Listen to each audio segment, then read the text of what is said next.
Tipp today, in association with Slattery's of Pecan, your main Peugeot dealer for over 50 years in the Premier County. Slattery'sGarage.ie.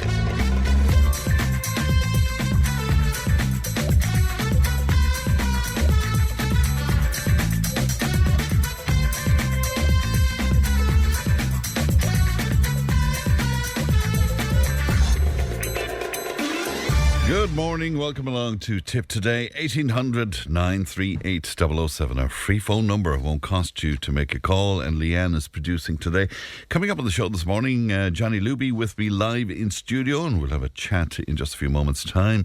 Why are teachers experiencing burnout? Well, we'll hear from former teacher and counsellor John O'Heney on that. We recently took a trip to Joe Noble's home in Templemore, and we had a great old chat all together. We'll bring you that just after 10 o'clock this morning.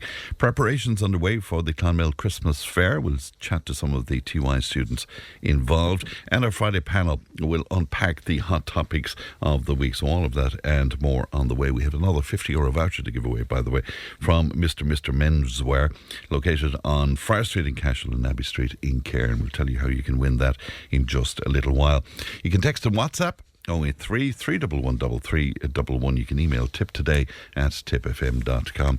Let's have a look at the front pages, the Irish Daily Mail. The lead story there: memorials to crash victims on the side of many roads will be banned under new powers from the government. Roadside tributes will not be allowed on motorways, dual carriageways, regional or local roads where the speed limit is above 60k. I'm sure a lot of people will be very concerned and annoyed by that. The Irish Times, and they're leading with the story that the state agency responsible for running air traffic control in the Republic was not informed of the presence of drones on the approach to Dublin Airport on the night the Ukrainian president landed in Ireland. Also on the Times today, Gardaí investigating the deaths of Dublin boy Daniel Arubos, whose remains were found buried in a field near Donabate in North Dublin in September, have begun a homicide inquiry. And also, very concerning indeed, the state agency tasked with identifying illicit drugs has sounded a warning over the rising threat of synthetic opioids. The Irish Independent leading with the story that Ireland is on course for Christmas Day to be ruined for many families as the flu surges, and it may not peak in fact until early in the new year. And finally, a look at the front page of the Examiner today, and they're leading with Liz Dunphy's story that 7 men who pleaded guilty to conspiracy in a foiled drug trafficking plot involving a modified narco boat in West Cork have been sentenced to a combined 70 years in prison. Also reading on the Examiner today that boosting productivity across Irish-owned firms could help rebalance the economy and offset external risks that could have significant repercussions. That's according to the ERSI.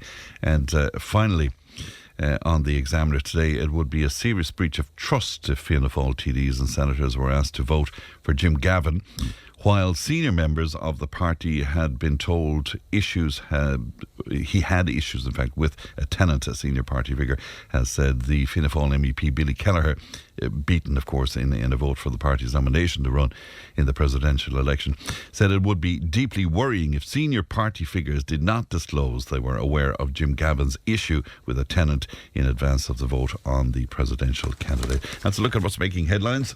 Do you want to comment on any of that? And if you do, 083 311 3311. Johnny Luby is with me. Morning, Johnny. Morning, Fran. I don't know, is it me as crooked in the chair, or is it this microphone in front of me? I don't know, but anyway. Well, it's picking you up great anyway, so there you go. Do you want to comment on any of that? No, all that thing is above my head. I genuinely thought that we'd see no more about that presidential thing. 'Tis over and done with, and 'tis an absolute scandal the way that 'twas all handled from day one. Do you think? Yeah.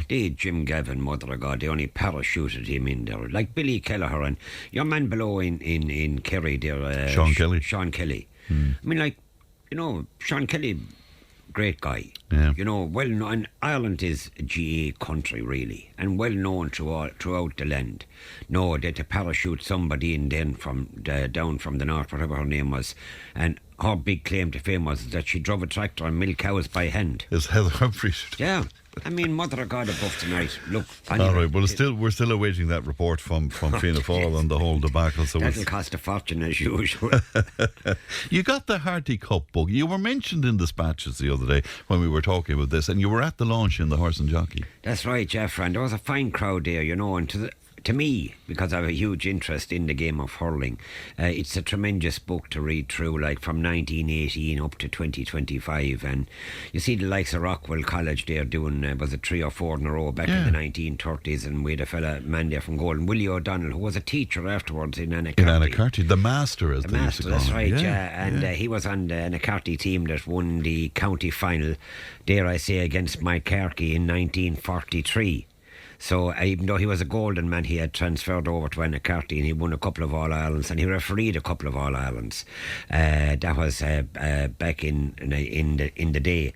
But he was part and parcel of that. And then I suppose browsing through the whole thing, it is a tremendous read and some amount of work has went into it. And you're in it yourself? Well, yeah, Father Christy Dwyer was on the Abbey CBS team in 1959 when they won the Harty Cup. He was cornerback, a wonderful hardy guy, needless to say. We would be related, really. I think my dad and his mum were probably first or second cousins.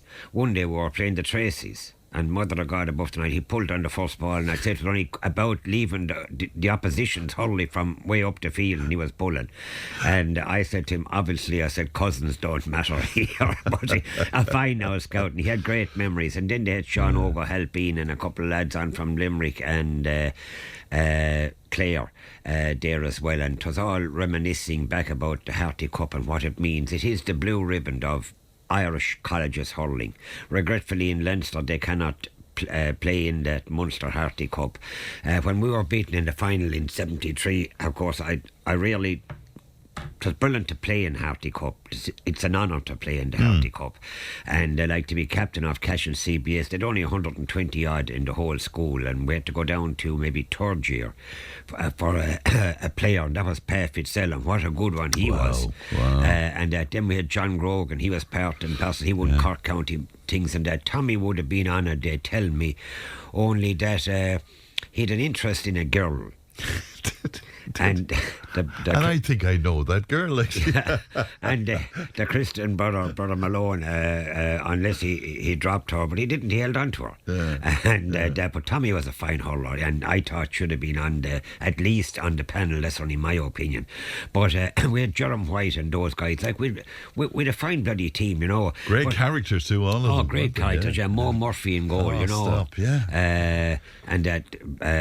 Top class guy, and that, but Tom Slattery was on it afterwards. He was principal out in Grange National School there. Great family. That's right, the Mulligans, and you had Christy Ryan, Mickey Burden, Zoko we used to call him. Mickey Zoko. from up near the rock there. That's right. His father was Gussie. No, I think Mickey Burden again, was he? He was a councillor. He was a Labour councillor. John, was it? No, God, my head is absolutely. Somebody will text him. Yes, please. 083-311-3311. Yeah. But Mickey was a smashing hurler. Then we had John Gleeson afterwards. He was teaching then in the Cashel Community School. Johnny Gleeson. Yes. And that he was playing corner forward, and Bernie Ryan from goal. They had a fine team. But anyway, I can say now we were beaten 5-14 to 2-5, which was the father and mother of a hiding, I thought. But the following year, Ferris beat Limerick CBS 10 goals and 11 points to 2-2. Wow. And in the 2 years before that, they won 4-12 to 2-4 and 6-11 to 2-7. So we weren't too bad. So your score was what? 5-14 to 2-5. 5-14 to 2-5. You know, but like the following year, 10-10. mother of God above tonight. Like, but they had a... You're just trying to put a good gloss now Well, on you. yeah, I'm trying to console myself.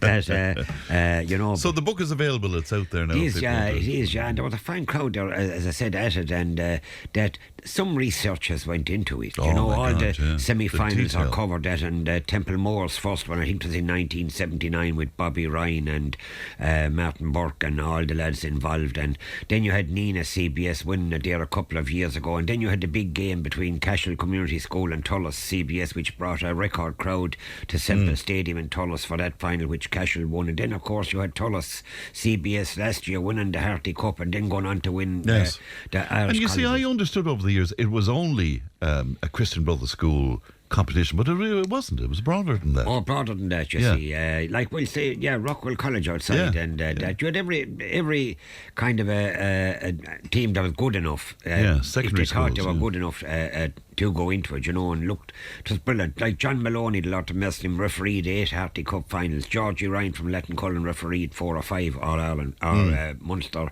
Harty Cup finals, and it was brilliant for them because the occasion was unbelievable to hear the chanting on the sideline and all that goes on with the colleges, you know. Isn't it great? Yeah, so you'd recommend the book too? Oh, I certainly would, look for anybody there with the thing. And you know, when I look at the photos there of the Cashel community team that won the final, on the panel, I would say give or take of maybe 35 or 40 players, there was 12 of them from Golden Kilfeacle, and on account of that, in my book, it's the reason that Golden Kilfeacle are successful at the moment. And that is it. That is it. Yeah. That's the genesis of it all. All right then. What about Golden Kilfeacle then and the under-21? That's right, Jeff, and a magnificent victory because Arabelle had beaten them in the round robin, and they had beaten Cashel, and Golden had drawn with Cashel, I think, and Clonolty were the team of 4, but they weren't at the races in this particular competition. I suppose Arabelle were favourites on Sunday last, but it lashed rain below in Banch, and fair play to the boys involved with Banch, and they were well prepared for the game and that, and there was a good crowd there, a fine crowd there from Arabelle Rovers. They would be disappointed. I honestly believe on the outside looking in they didn't turn up on the day because they're a better team than that. And Golden now march forward to a county semi-final. Golden Kilfeacle march forward to a county semi-final where they'll take on the winners of this Sunday's game between Tullis Sarsfields and Holy Cross. Holy Cross are going for 4 or 5 in a row. Their best player is a Michael Ryan or Jim Ryan. He's out with a cruciate, and that centre back top class player, and that they probably have another injury or 2. So the Sarsfields are going to be dangerous. Borlahan and Mike Carkey were there in the semi-finals and both put up great performances, so it serves well for the future of the game. I think the North finals could be on this weekend as well. The South, I think, are gone through. So look, it's all to play for. Golden Kilfeacle would be getting the tough end of the straw with the mid winners, but look, so be it. I think they have, I hate boasting about it, but I think in no, total, you don't. I think I could tell clubs outside what it's like. I think in total they've around 10 cups won this year. Wow. And that from league things and all of that. So fair play to them. But you hate boasting about it. Well, look. And the under-21 finals, is that this weekend as well? What will I see now? The under-21 mid-final that I spoke about there is on this week, and with Holy Cross and Tullis Sarsfields, and I think that's on in the rag at the moment. Pitches availability is a huge thing as well, Fran. Right, and did you want to mention Upperchurch, your favourite place? Oh, my outside favourite of place, Golden outside of Golden. I've taken a huge graft for it. They're playing Danesfort off Kilkenny, and they have Richie Hogan back in the saddle again. He won 3 or 4 All-Irelands. He was retired. He came back into training, and now he's back on the team, and he was part of the Danesfort team that won last week, and they'll be very strong with Paul Murphy and that.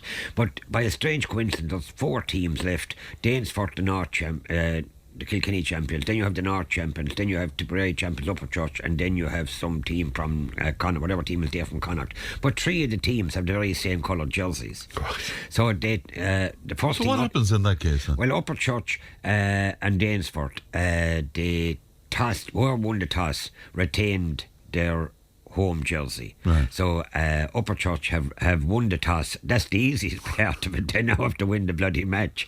That's on in Portlaoise on Sunday week at 2 o'clock against Danesfort. Danesfort will have to wear all black or all red and white or whatever the case may be. Right. And look, I suppose that's the way that they do it. But Conor Fahey, I forgot to mention him last weekend in so far as that he got the man of the match in the Munster final. A tremendous honour for him. But he was the first to say it himself that he wouldn't have won it without his teammates and panel of players and selectors and sponsors and the whole lot that got him there. So fair play to Conor Fahey on getting the man of the match, and hopefully it all goes well for him. It's a big week for him, Fran, trying to train on wet nights and every bloody thing else and that. But look, they'll have a huge crowd there as well, because you know the way the people from the mountains, they do come out. Support. They come support. out of the caves and support them, and that's it. What about the rugby? What's been happening, Johnny? Yeah, Fran, in the rugby they made the World Cup draw and Ireland got a tremendous draw. Like, I mean, they're playing Portugal. Mother of God above tonight. I was outside in Portugal there for 3 or 4 times last year talking about rugby, and they didn't even know what it was out there.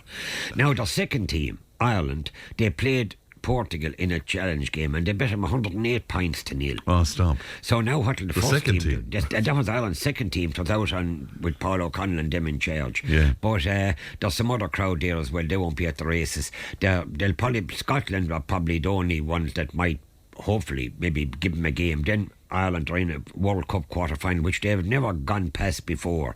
This time around, more than likely they'll be meeting Argentina.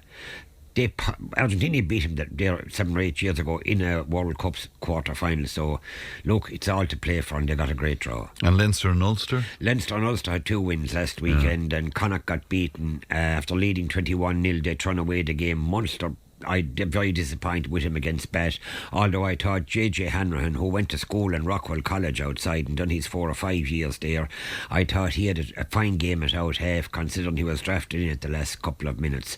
So it is, and of course locally Cashel were beating a pint above, and Connacht hard look to them, and Nina still haven't found their feet above in the north in that 1A division.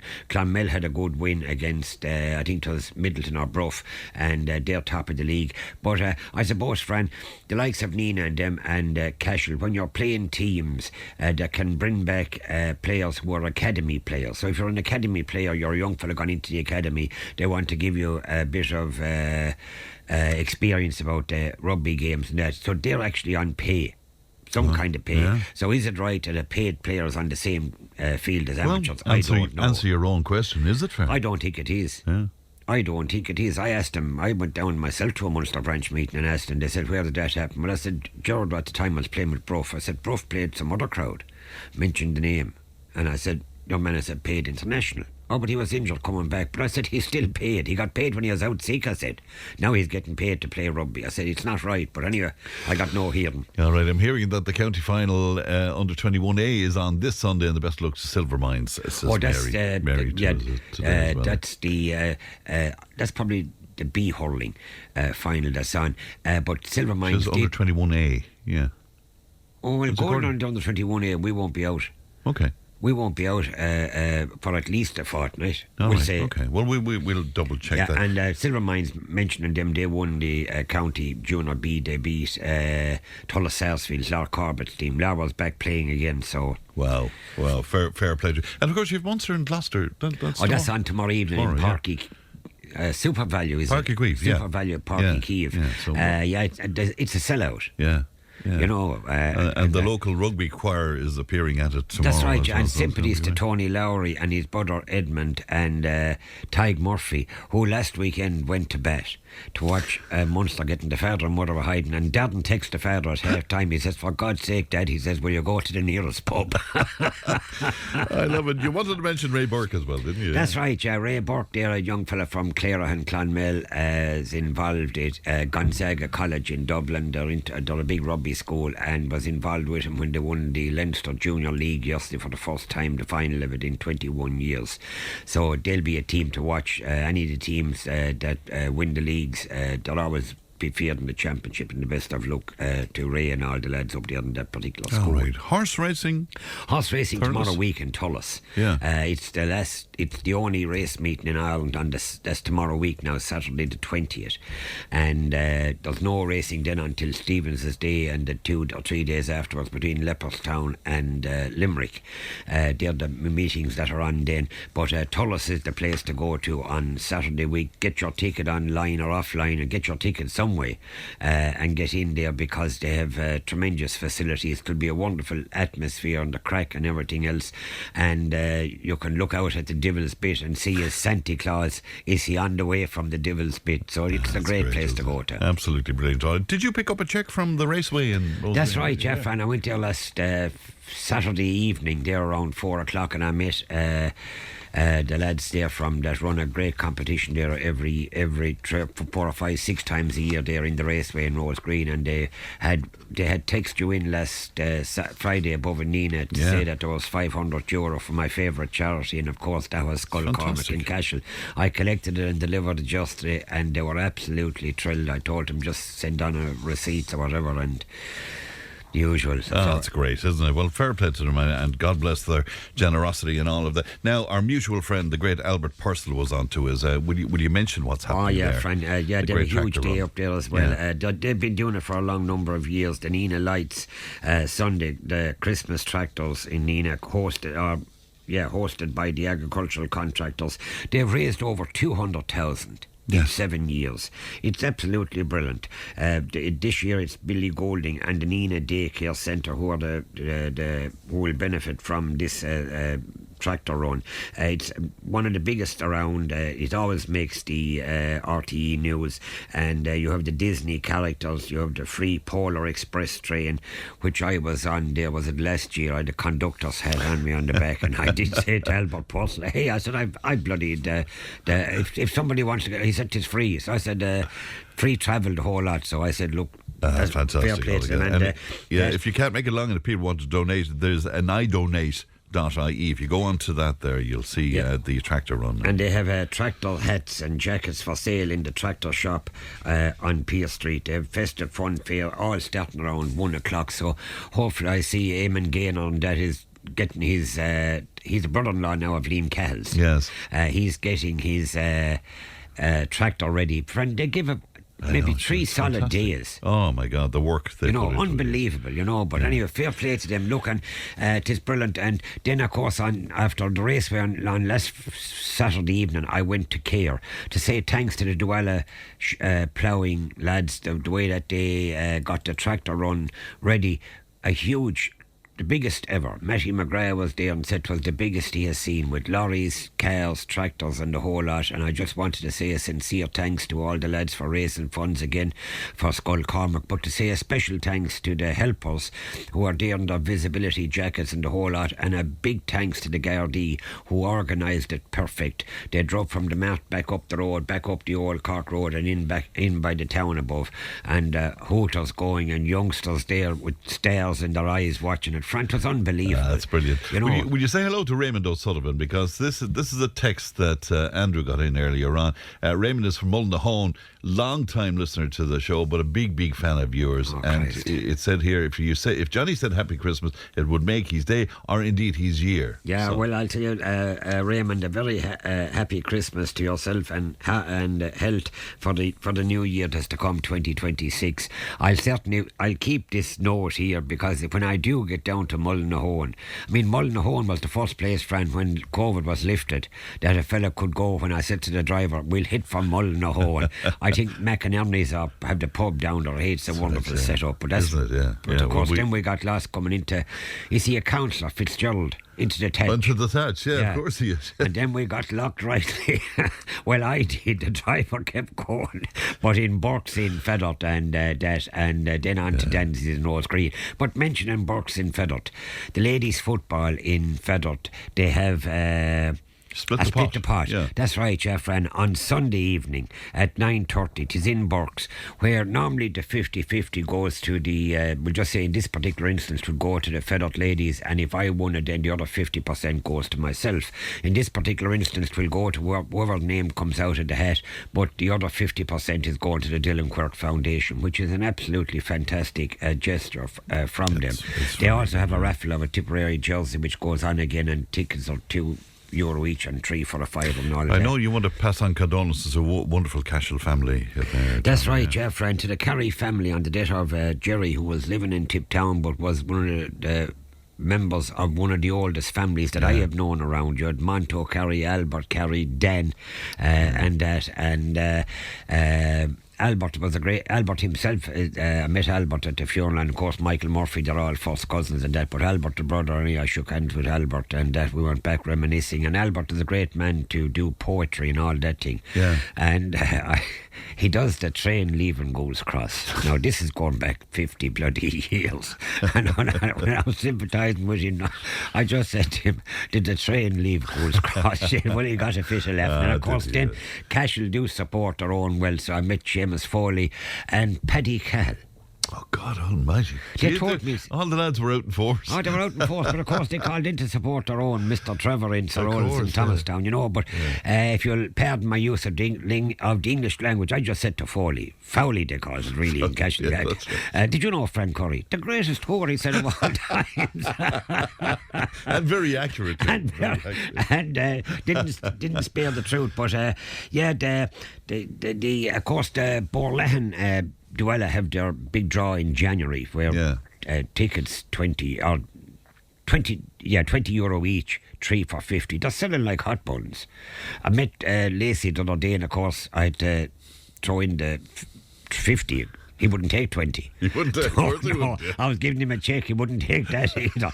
But I did say, when I come out, no, he said, if you come out. I said, in this particular instance, when I come out, I said, I need the cash. You can forget about the car. So anyway, he said he'd arrange that. I'm still waiting to come out in the GAA draw, but don't mention the war. But tell Johnny that the Silver Mines won the County Junior B last Sunday against Thurles, and also playing Bursley in the Under-21 North final next Sunday. Oh, yeah, I knew. And that's it from Morris. Yeah, I knew it was that they were still in the divisional end of the business, and look, the best of luck to them all. But Fran, look, there's a big heading there on they're looking for referees, and that on the pitches. Would you, even at this stage of your career, would you referee a match? I wouldn't for all the money in China. Yeah, well, I'll tell you now, Paddy Russell, one of the greats. Paddy Russell refereed me, and I'm 71. Right. He refereed my son-in-law, Michael Heffernan, above, and he's 40-something, 4 or 5 I suppose. And now he's refereeing the grandson, and Isn't 17. And he was taking his name the other day. Paddy was. He was taking Jack Heffernan's name, and he said to Jack, "What's your name?" And Jack said, "Jack Heffernan." He said, "You know my granddad." "Who's your granddad?" says Paddy. He said, "Johnny Luby." No, he said, "I won't. That's enough." He said he didn't even give him the card. So it pays to have pull. But there's a rule that I can't understand in even in the football game. I remember when we were playing Rockwell Rovers and Billy Smith would be tearing and dragging out of you and the whole bloody lot, and nobody would be after seeing it, you know. And the next thing is to be a free against me. Now you're supposed to hand the ball back. Hand it back. And look what happened last Sunday in Thurles when he didn't hand it back in the Munster Club senior final with Dang and Dingle against St Finbarrs of Cork. He didn't hand back the ball, and the referee brought the ball up for 50 yards. Because he didn't. Because he didn't hand it back. Now, 'tis going to be a real feminine game. Stop now. Don't start a row. You see, you're going to start a row, you're going to stir trouble, and you're going to walk out the door and leave me deal with the door. No. I'm saying that in the gentlest terms. That's what's worrying me about it. It's an absolute scandal that you have to hand back the ball. Yes. Well, that's gentlemanly and polite. Oh, but friendly. And this thing of going around shaking hands with him before the match, and once the match starts off, then they'll bait the bloody loud out. Father Christie wouldn't have been into that, would he? Oh, jeez, I couldn't. No, he wouldn't hand back the ball, I'll tell you. Johnny is welcome to come to Kennedy's of Rear Cross on Sunday to meet Santa and the local characters for some fun and crack. And that's in from John. You're in big demand this Sunday. You'll have to make some choices. Oh, Christ above, friend, yeah. Nina, I suppose you'll have to see. But, you know, I was marking a fella one time, mother of God above tonight, you know, and like what goes on in matches, Fran, as you didn't play a huge amount of thing, I didn't play any of it. Yeah, well, what goes on in matches, you see, like you just wish a fella the best of luck. You would in your... Oh, well, I tell you now, you would. But anyway, this fella said, what did he say? Oh, this is back for 50 years ago. Yeah. He said, I was with your girlfriend last night. He said, Oh, God. imagine that. He said, she's not great. Oh, Lord. I said, well, and you know what she said? What? I said, useless you were, and useless you'll be today. I said, when I'm finished to you. Fran, he was taken off after 10 minutes. So look at these ways. What goes on, Fran? You know, Sure, I can only imagine. I have picture proof, it says here, that Johnny Luby left a pint behind him in Sir Rowlands. That comes in from James Lawrence. He said, that's right, yeah. Come here. Just to finish, Johnny, we're dead late, Johnny. I don't mind that, you.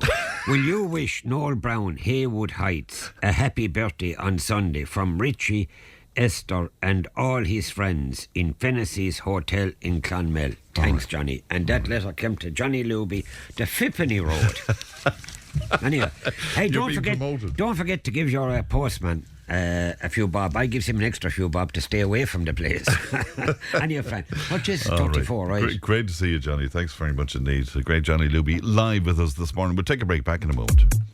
Tipp FM's Tipp Today. With Slattery's Garage, Puck On. Main Peugeot dealers in the Premier County. And now stocking the full range of the luxury French car brand DS Automobiles. Book your test drive today with Slattery's Garage, Puck On. See slatterysgarage.ie.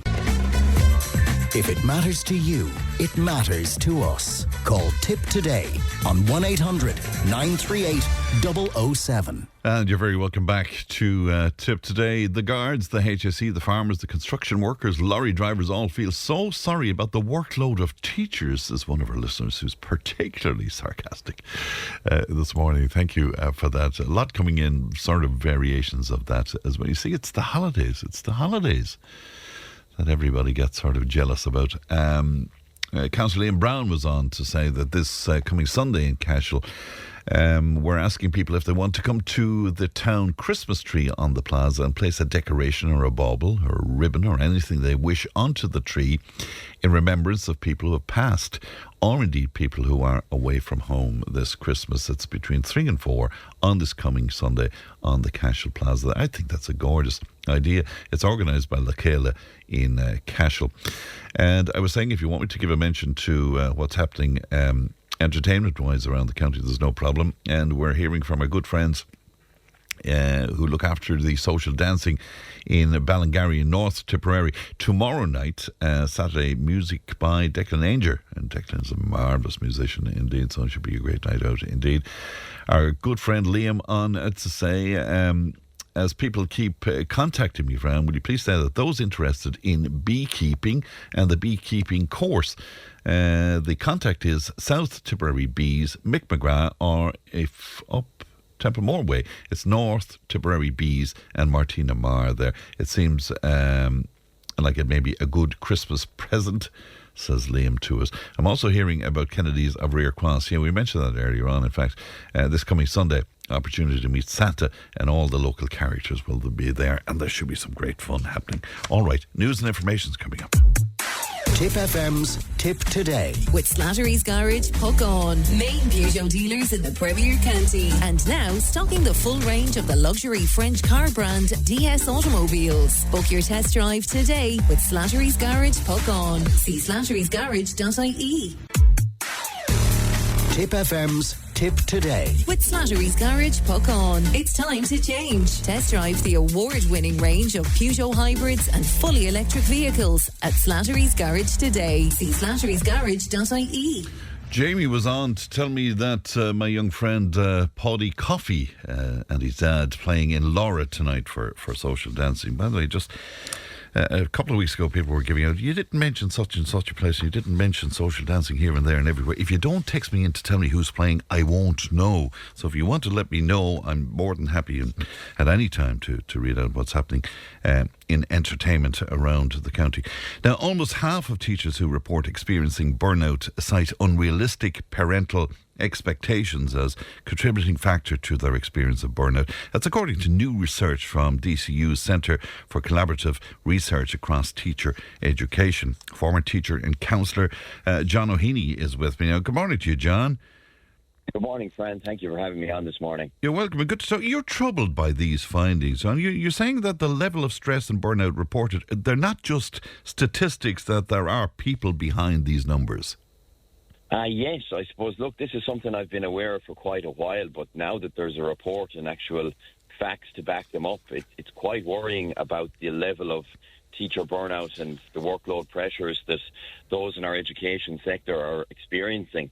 And the work compiled in the report there this week by DCU has highlighted that, the stress levels and burnout levels that are being faced by those on the cold face on the ground, teachers and SNAs, is very telling. And I suppose, look, behind these percentages, there are dedicated professionals as well.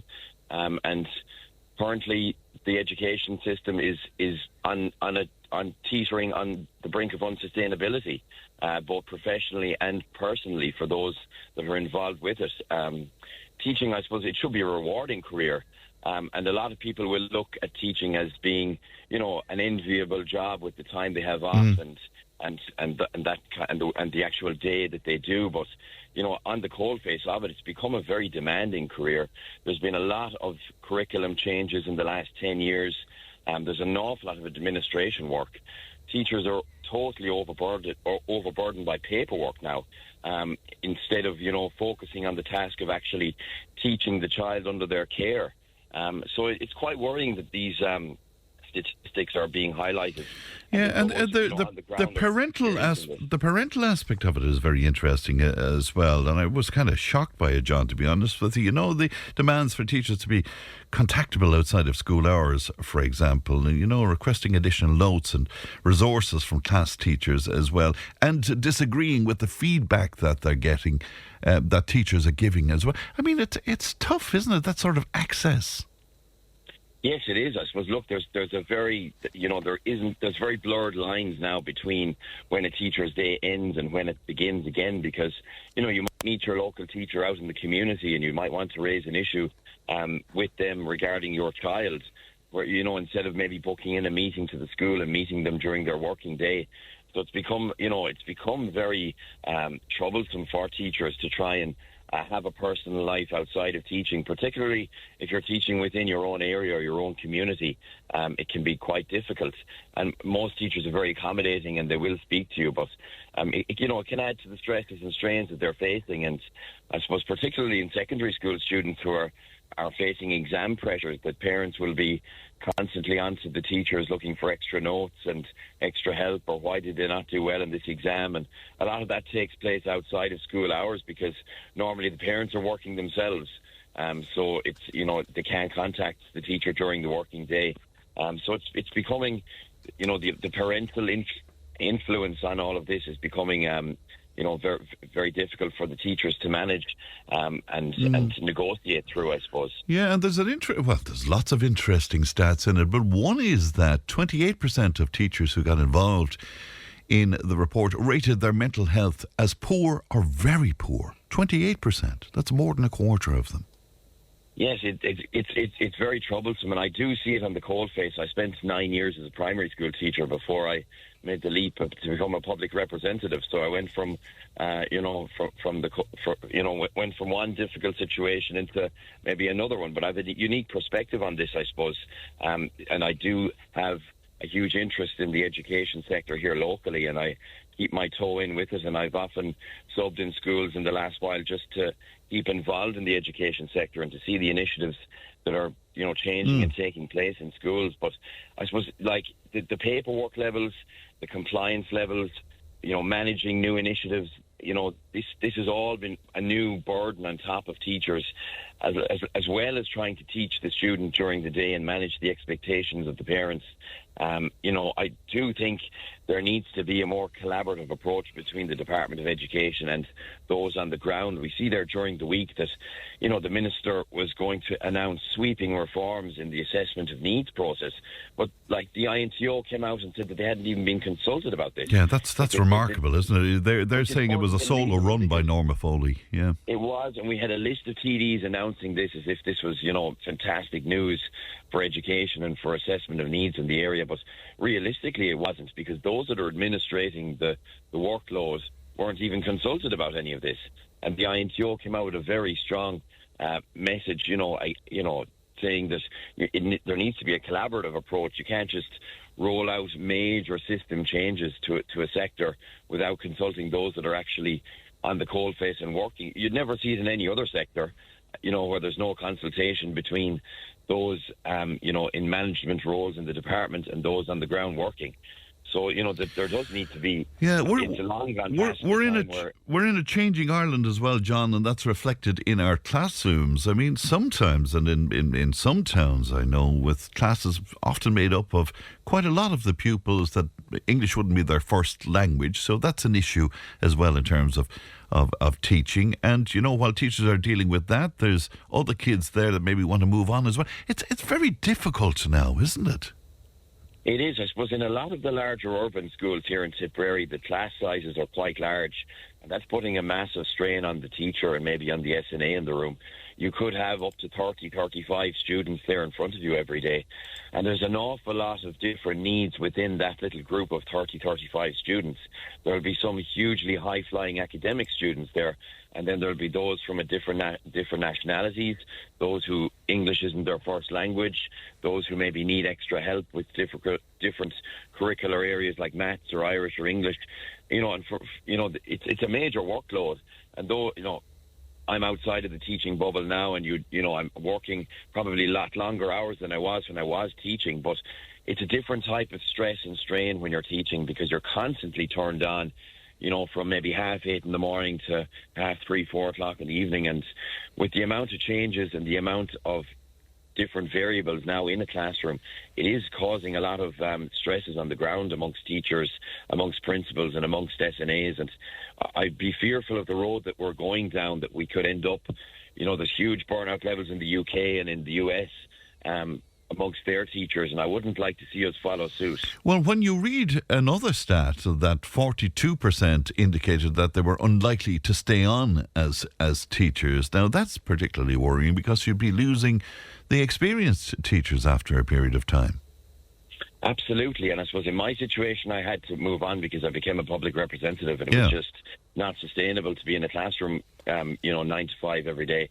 But I do see a lot of people my age, in their maybe late 20s, 30s, going into their 40s, who are finding the role of teaching, nearly unsustainable, and they are looking for alternative career paths, which is very worrying, because these are very bright, educated people, and if they're not happy in the education sector, and if they don't see a future there for themselves, it's going to have a detrimental effect across our education system. Yeah, and because teachers are so unhappy with their lot, what does it say about the representative bodies representing teachers and lobbying for teachers? What does that say about them, John? Well, I suppose, are they strong enough? Have they been advocating enough? Well, that is the question, isn't it? It is, and I suppose, it's easy. The INTO did come out very strongly there the other day, and they have been a lot more vocal. The INTO would be the primary school teaching body, but there is the ASTI and the other unions with the secondary school teachers. They do need to be raising more concerns that they're seeing on the ground with the department. But the department have a role to play here too, Fran. They can't go on these solo runs like we saw during the week with the minister, announcing, sweeping radical changes without even consulting those that would be administrating the work. So, there does need to be more collaboration between the top and the bottom and everyone in between. Many of us are at fault here, though, and quite often on this programme we might be talking about everything from, I don't know, learning how to drive to whatever, and we'd say, that should all start in the schools. It should all start in the school. We keep imposing these extras on the teachers, do we not? We do, and I suppose maybe in the last 10, 15 years, everything is nearly reverted back to the school. They're expected to administer, the religious sacraments. They're expected to coach the teams after school, teach them their basic arithmetic and English. Everything is teach them basic cookery skills, life skills. You're not just a teacher, you're more of a social worker, a psychologist, all rolled into one. You're nearly a role model to some children that don't have a role model in their own lives at home. And I suppose it has become, these statistics are now backing it up, that the burnout levels amongst teachers are rising significantly. And it's just something that's there to be highlighted, because most people listening in today will view the role of a teacher as, God, that's a lovely job. I'd love to be a teacher. But the reality is that there's an awful lot of expectations now on teachers, on SNAs, on principals, on boards of management of schools that weren't there 10 or 15 years ago, 20 years ago. And will you answer something for me, because I'm getting so much in on this, and with your history as being a teacher, let me sum it up by just reading out one of the texts. It says, try working out in the cold for 14 hours a day for low wages, and then you'd be glad of a cushy job teaching. Now, we've lots coming into us, but that's kind of an example of what's coming in. What do you say to that critique? Well, that is the critique that is out there, and I suppose, look, I've gone from working, in the education sector. I am now working 14 to 16-hour days myself, because I'm running a small business and I am a local public representative. So I've gone from one side to the other. I've seen both sides of the perspective, but I suppose it's just, we do want to see those that are educating our children, be comfortable in their job, be happy in their environment. And it's just the level of burnout that's being reported amongst some of them working in the education sector. That's an interesting point. That's interesting now, because if you have a bunch of burnt out teachers, needless to say, that will spill off on students in some fashion or other. Well, yes, that's the point I'm raising here today. Teachers do have, there's great perks to the job. The wages, the time off. There's lots of different things that are making it a very attractive career, but there just does seem to be a huge level of burnout within the job currently, and that's what I'm trying to raise here today. I'm not advocating for the job itself, but the people within the job. That it will, as time goes on, we've seen it in the United Kingdom and in the US. The huge burnout levels, it does lead to an erosion of the career. People don't want to get into the job. You lose your best and brightest, and all of a sudden it has a detrimental effect on our education system. All right. We're not supplying the best teachers to teach our children. I must leave it there, but John, thanks for your time this morning. Thank you. Good morning to you. This is Cllr John O'Heney speaking to us there. Tipp FM's Tipp Today. With Slattery's Garage, puck on. It's time to change. Test drive the award-winning range of Peugeot hybrids and fully electric vehicles at Slattery's Garage today. See slatterysgarage.ie. Tipp FM's Tipp Today. With Slattery's Garage, puck on. Over half a century driving the people of Tipperary and surrounding areas with quality, reliable and economical vehicles, new and used. Call the sales team today to discuss your next car or van on 067 24111. Thanks, Pat. Welcome back to the second hour of Tipp Today. We have that €50 voucher to give away right now in association with our good friends at Mr. Menswear. They're located on Friar Street in Cashel and Abbey Street in Kerr. And all you have to do is text or WhatsApp 083 311 3311. Give us your name, your address, and if you want to put Mr. on your message, we will pop you in to the draw. And of course, Mr. cater for men's and boys wear, First Holy Communion, confirmation wear, men's casual wear, boys casual wear, and sizes up to 8XL. And they also look after you if you want to hire something for a wedding. So we'll keep that open for about half an hour or so on the whole business of teacher burnout. One of our contributors saying if teachers are clear, precise, and if they ask are there any questions before the class ends, and if they're fair on marking a pupil's work, there should be little or no need for anybody to get in touch with them. Says a listener. I have a funny feeling that there's a story behind that, but there you go.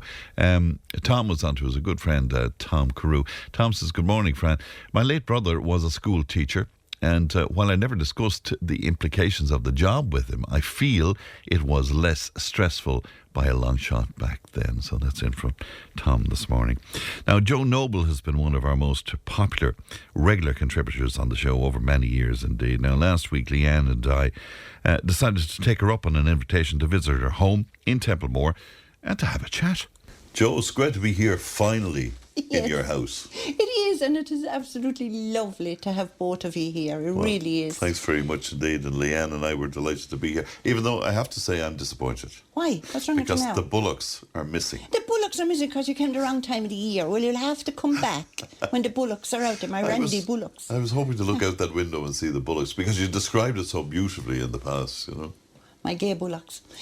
No, they're funny bullocks. They're funny bullocks? Yeah, they're funny bullocks, yes. Okay. They play with each other. Oh, do they? Yeah, they do. They play right. piggyback. You know, like we did when we were children. You see, I was really looking forward to seeing that, but there you go. The house is so Christmassy and it's so you. It's exactly as I thought it might be. No, well, I did try to make a special effort, but I love Christmas and I love everything about it. Do you? I do. I love it. Always did. You know, even back to say when I was a child and we had nothing. But we had Christmases. But not only we had nothing, Joe Soap up the road had nothing either. So we were all in the same boat. Do you know what I mean? So you were no different to anybody else? Not at all. Not at all. And can I take you back to those years? Because if I was to say to you what Christmas stands out, is there a particular Christmas that stands out for you? Yeah, there's one in particular where I got my last Christmas. Mammy told me Santa, I was getting too big for Santa. I was 13. I was 13. 13? Wow. Anyway, I was getting too big for Santa.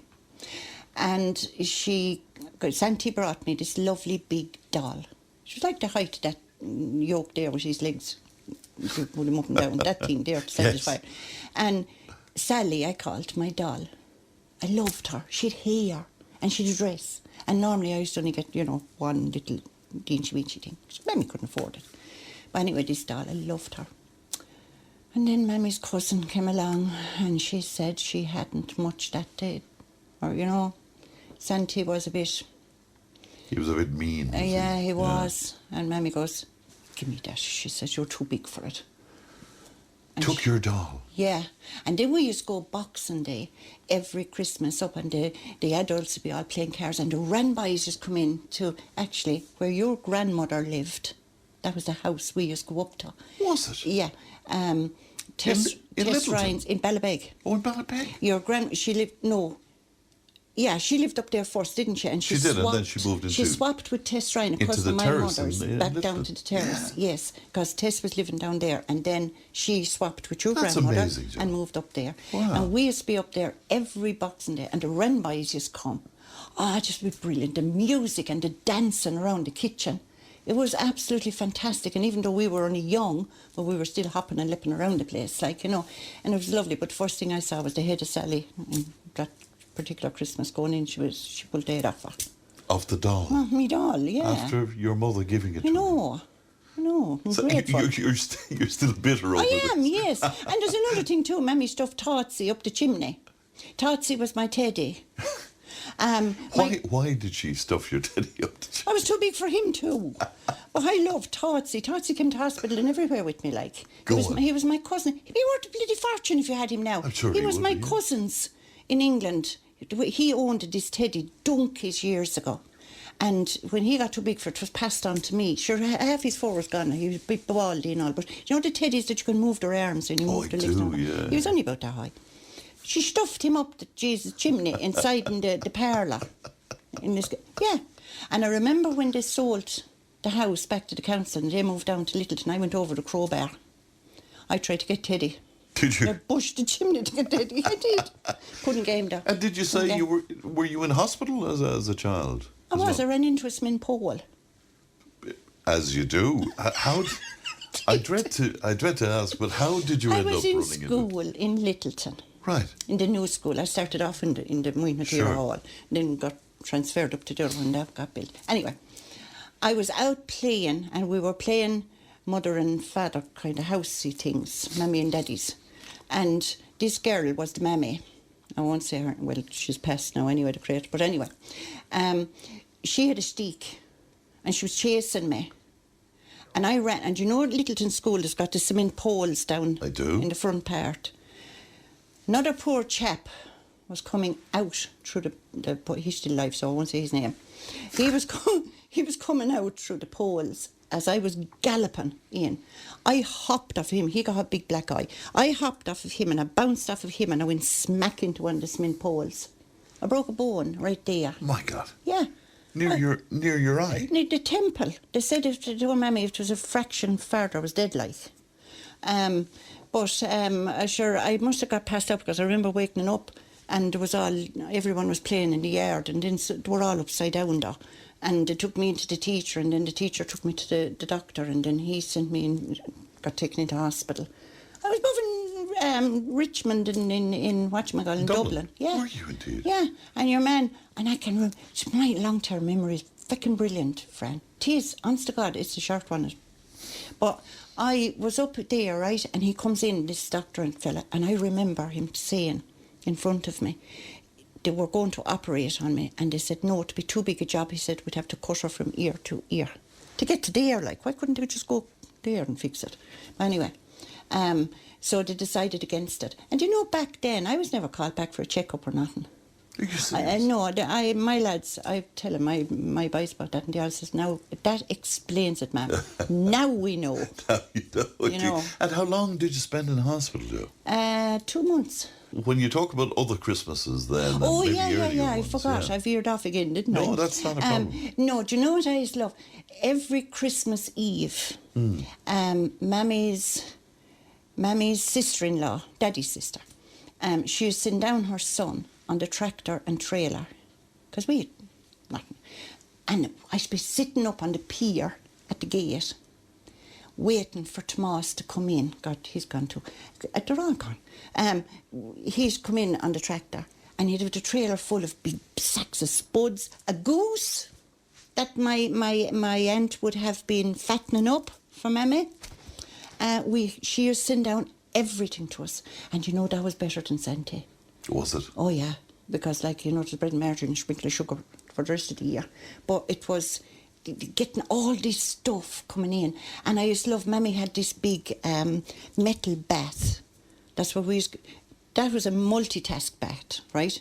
It was metal, and she'd put 2 kitchen chairs down in front of the fire, and this bath would go up on top of it, and she'd have this skillet of water boiling over the fire, and we'd go into it, and she'd put cold water in it, and then she'd catch us and she'd flick us into it to wash us. Oh, right? All of you? Oh, it was only 2 of us. Oh, right. Yeah. But we get washed in there. Then Christmas come, the turkey got plucked in it. So it was, this bath served a lot of different purposes, like. But I used to love, Mammy used to have this big fire, because we had a big old open fire, old cottage. And the fire was underground, if you like, and a big wide chimney, and a crane going across it, like, you know what I mean? And it just be lovely. And she'd have the bath down on the floor there, and the goose would be inside in it. I wouldn't go near his head, but I used to love pulling feathers off of the rest of it. And I used to help Mammy pluck the thing. But then when she go cleaning him out, oh, Lord, yeah. You didn't like it, yeah. Oh, no. But they're largely happy memories, aren't they? They are happy memories. Yes, they are, friend. Yeah. That's why I say, like, we hadn't much, but nobody else had either. But they were good times. I really, I think the Christmases back then were better. Were they better? Yeah, I do. Because nowadays, not everybody, no, I won't put everyone in the same category, obviously, but they kind of want more and more and more. They want expensive things. They want, do you know what I mean? Yeah. I have no regard for big, expensive things at all. Get me some old pound shop and I'd love it. Do you know what I mean? Did you keep friendships from childhood, Joe? Oh yeah, I have a very good friend. She calls to me. We're friends now for over 50 years. Rosemary. Hello, Rosemary. I know you're going to want to listen to this. Rosemary, she lives up in Ballinunte, Rosemary Carey. And myself and Rosemary, we go back, funny stories, dancing and what have you, and the swapping of the clothes and the usual paraphernalia. But we're still very good friends. Rosemary rings me every other day. She says she'll ring me today, I'll ring her tomorrow. Every day, not a day passes that we don't talk on the phone. That's great. And you reminisce a lot. You look back. Yes, we do. We do. Yeah. And, you know, she is even of the same conclusion as me, that, you know, things have changed so much from when we were young to now. Back then, people were more... If you were stuck for something, for instance, they'd call to you. If they didn't see you for a couple of days, they'd call, see if everything was okay. All that's gone. You think we've lost a lot? Oh, it's all gone. That is all gone. You know, you go into somebody's house and... Not that I go into anyone's house, but they're glued to the television. Yeah. You know, you go in with, say, Emmerdale or Corrie, we just say, is on. And they're kind of, oh, yeah. The radio didn't talk. While they're watching the TV. Yeah. My mother ended up like that. Did she? Yeah, she did. Mammy used to love show jumping. She loved it. And she'd be sitting in her chair, God love her, like, you know, and she had that motor neuron disease, but she'd be sitting in her chair and she'd be watching, she'd be jumping with the horse and going over with the horse and be moving. She'd be doing the impression of the horse. And she loved the tennis. And if somebody came in, Mammy would be glued to it, and she'd nearly say, shh, I want to see this. Because I remember a time, and I'm sure you do, when somebody came in, you turn off the television. I do. Yeah. Yeah. To this day, I will do it. Yeah. I think it's rude, actually, if somebody come in to visit you. Because, okay, I love me Corrie and me Emmerdale, but if somebody comes in, it's on again at half 10 or 11 o'clock or something, so you can look at it later on. Or you can get to repeat the next day. There's no, you know. There's so many things I'd love to talk to you about, but are you surprised at how the outpouring of love and fondness for you when you come on the radio? Are you surprised at that every time? Very much so, Fran. I don't. Sometimes I think you're only having me on. You know what I mean? No, I honestly, I don't. I'm not one for attention. You know what I mean? I don't do things for people to... I don't care. No, and I think that's part of the charm of the whole thing. But I was wondering, does it surprise you? I mean, and very much so. Do people meet you? Yes, they do. Yeah. Yes, they do. As a matter of fact, I was walking up the town there a couple of weeks ago, and there was a man, I don't know who he was, from Adam. Could say I never saw the man in my life. And he was going to get into a car, and he was talking to a woman, and he turns and he looks, and he goes hello to me, and I goes hello. Say hello to everybody, and he turns back, and as I'm passing I heard him, that's your one that to be on the radio. Are you serious? I swear to God, amazing, yeah. Friend, that is the truth. I think it's because you're 100% you when you're on the radio. That there's it can't be anybody else. Yeah, but you'd be surprised. See, people sometimes feel when they come on the radio they have to be somebody else or an element of somebody else, or they need to speak differently, or they need to be differently. But you're you. Yeah. And I think that's what's so charming. Well, the thing is, Fran, of course, what helps me is I forget I'm on the radio. When I'm talking to you, I could be sitting down here, like, you know, and you'd be there beside of me, and I'd be yapping away. And after the first or second sentence, I forget there's other people listening. So I feel I'm only just talking to you. Yeah. And I genuinely forget that there's people listening. You know what I mean? I'm oblivious to anyone listening. Huh? The thing is, Fran, I have a woman here too. She don't be in here though, she just walks through the hall. Tell me that now again. Like, what kind of a woman? Well, I can't really tell you because she's more of a shadowy thing than... Like a ghost? Yeah. Ah, Joe. Are you serious? Yeah, she's fine. She only goes down there and out the back door. And you see her? Yeah. And you don't know who she is? And the bull's notion. Mary Houlihan got me a book because I wanted to know the history of the place, because I was trying to find out what this is. And Mary got me this book. I thought at first, is it something to do with the college when it was, years and years old when the army, and there was, that book would open your eyes if you read that about the goings on that was out there. Sure, yeah, it's a great But history to the fantastic. college. I there, love history. So I love, if I'm in a place, I want to find out everything about it. But I thought that this house, this and next door, say, were built just there are only the 2 council houses on the road, the rest aren't. But as Mary explained to me, she says, no, there was an old building here, an old house. She never remembers it being anyone living in it. It was knocked down, kind of all fallen down. Before this was built? Yes. And then the council somehow got the land and built the 2 houses on it.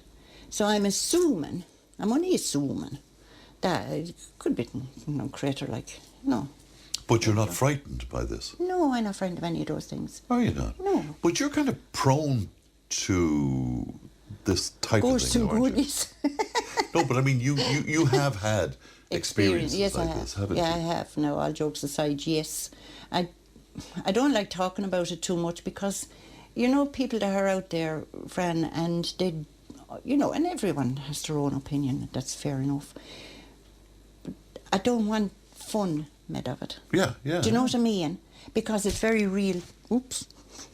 It is very real to me. Sure. Yeah, of course it is. As a kind of personal thing. Well, I mean, I wouldn't make fun of it. Because I know you wouldn't. I just have to say I'm frightened by it. Why would you be frightened, I don't Fran? know. I can't explain it. I've always been like that about it. Did you ever hear they did harming anyone? No. Exactly. Well, it doesn't make it any less I'd be more frightening. afraid of the fickers going up and down the road, like, or whatever. Yeah, I would. Yes, I mean, yeah. I came to Templemore first, and I'd ramble over to the arms, to the dancing and whatever. It wouldn't cost me a thought. Would I go out now when it's dark? No. You feel unsafe now, Yes, do and you? very, very much so. Very much so. Is that I in the wouldn't. last Couple of 5 years, Yeah, couple 10 of years, 5 years? Yeah, couple of years. Yeah. No, I wouldn't say 10. Maybe 3, 4. Right. No. It never bothered me in the wide earthly world before, but it does now. We've only ever spoke on the phone about your illness. We didn't really get much of a chance to speak face to face Sure, I'm banjaxed. about it. Yeah. Yeah. Would you just tell me about that? I mean, What do you want to know, Fran? how are you now? Let's start there. How are you now? Okay. How am I now? I'm banjaxed. How do you mean you're banjaxed? No, I'm not. I'm grand, Fran. I'm grand. I'm on medication for it now. Yes. For what specifically, The Joe? dementia. I have vascular dementia. It will shorten my life. I was told 5, maybe 7 years. And I've snuffed it. But I'm actually gone over the time because since I first went, so I'm kind of gone over my... And you were saying this to us with a smile. Yeah, but you're like, what can I do about it, Fran? I mean, I'm no one for coning and moaning about this, that and the other. Whatever your man upstairs throws at me, it's out of my control. All I can do is get on with things to the best of my ability. It is getting a little bit worse. There's no doubt in the world about that. Short-term memory. is it? Short term is banjaxed. Now, sometimes I can remember what was happening to me, and I didn't know because it's vascular dementia I have. Yes.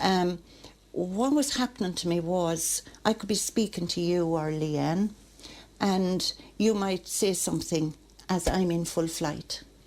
Okay? Then it's boom, gone. And I was trying to think. I'm not saying you never done it, but I'm just giving an example. And it would be gone. And then I'd be waiting for the person to stop talking. And I'd be trying to concentrate on what I had been saying, but it was gone. So I used to get angry. And it wasn't me. And that's 6 months. And you get angry with yourself, Joe, is it? No, Or the person that put it in. Okay. Oh, Jesus, no, the person that put it in. Right. I could eat him without salt. So really frustrated over it. Very. Yeah. And I thought, I did this anger, and 6 months ago when I was back again, I'm back there now again in January, but 6 months ago when they started me on this, and I was explaining to my consultant, she's lovely, and I was explaining to her, and I said, I'm turning into an angry person. I said, and I don't like it. I actually don't, and I didn't, it just upset me. I didn't like what I felt I was becoming, and I didn't like it. And she listened away and she says, Joan, it's not anger. Oh, it is, I said.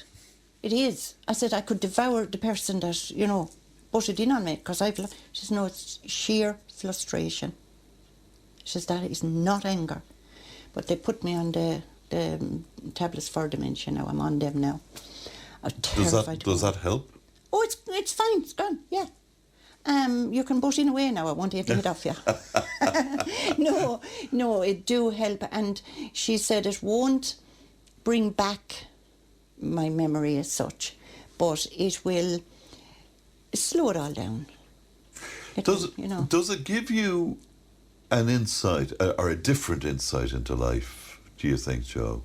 Do you think differently about things since you were diagnosed with that?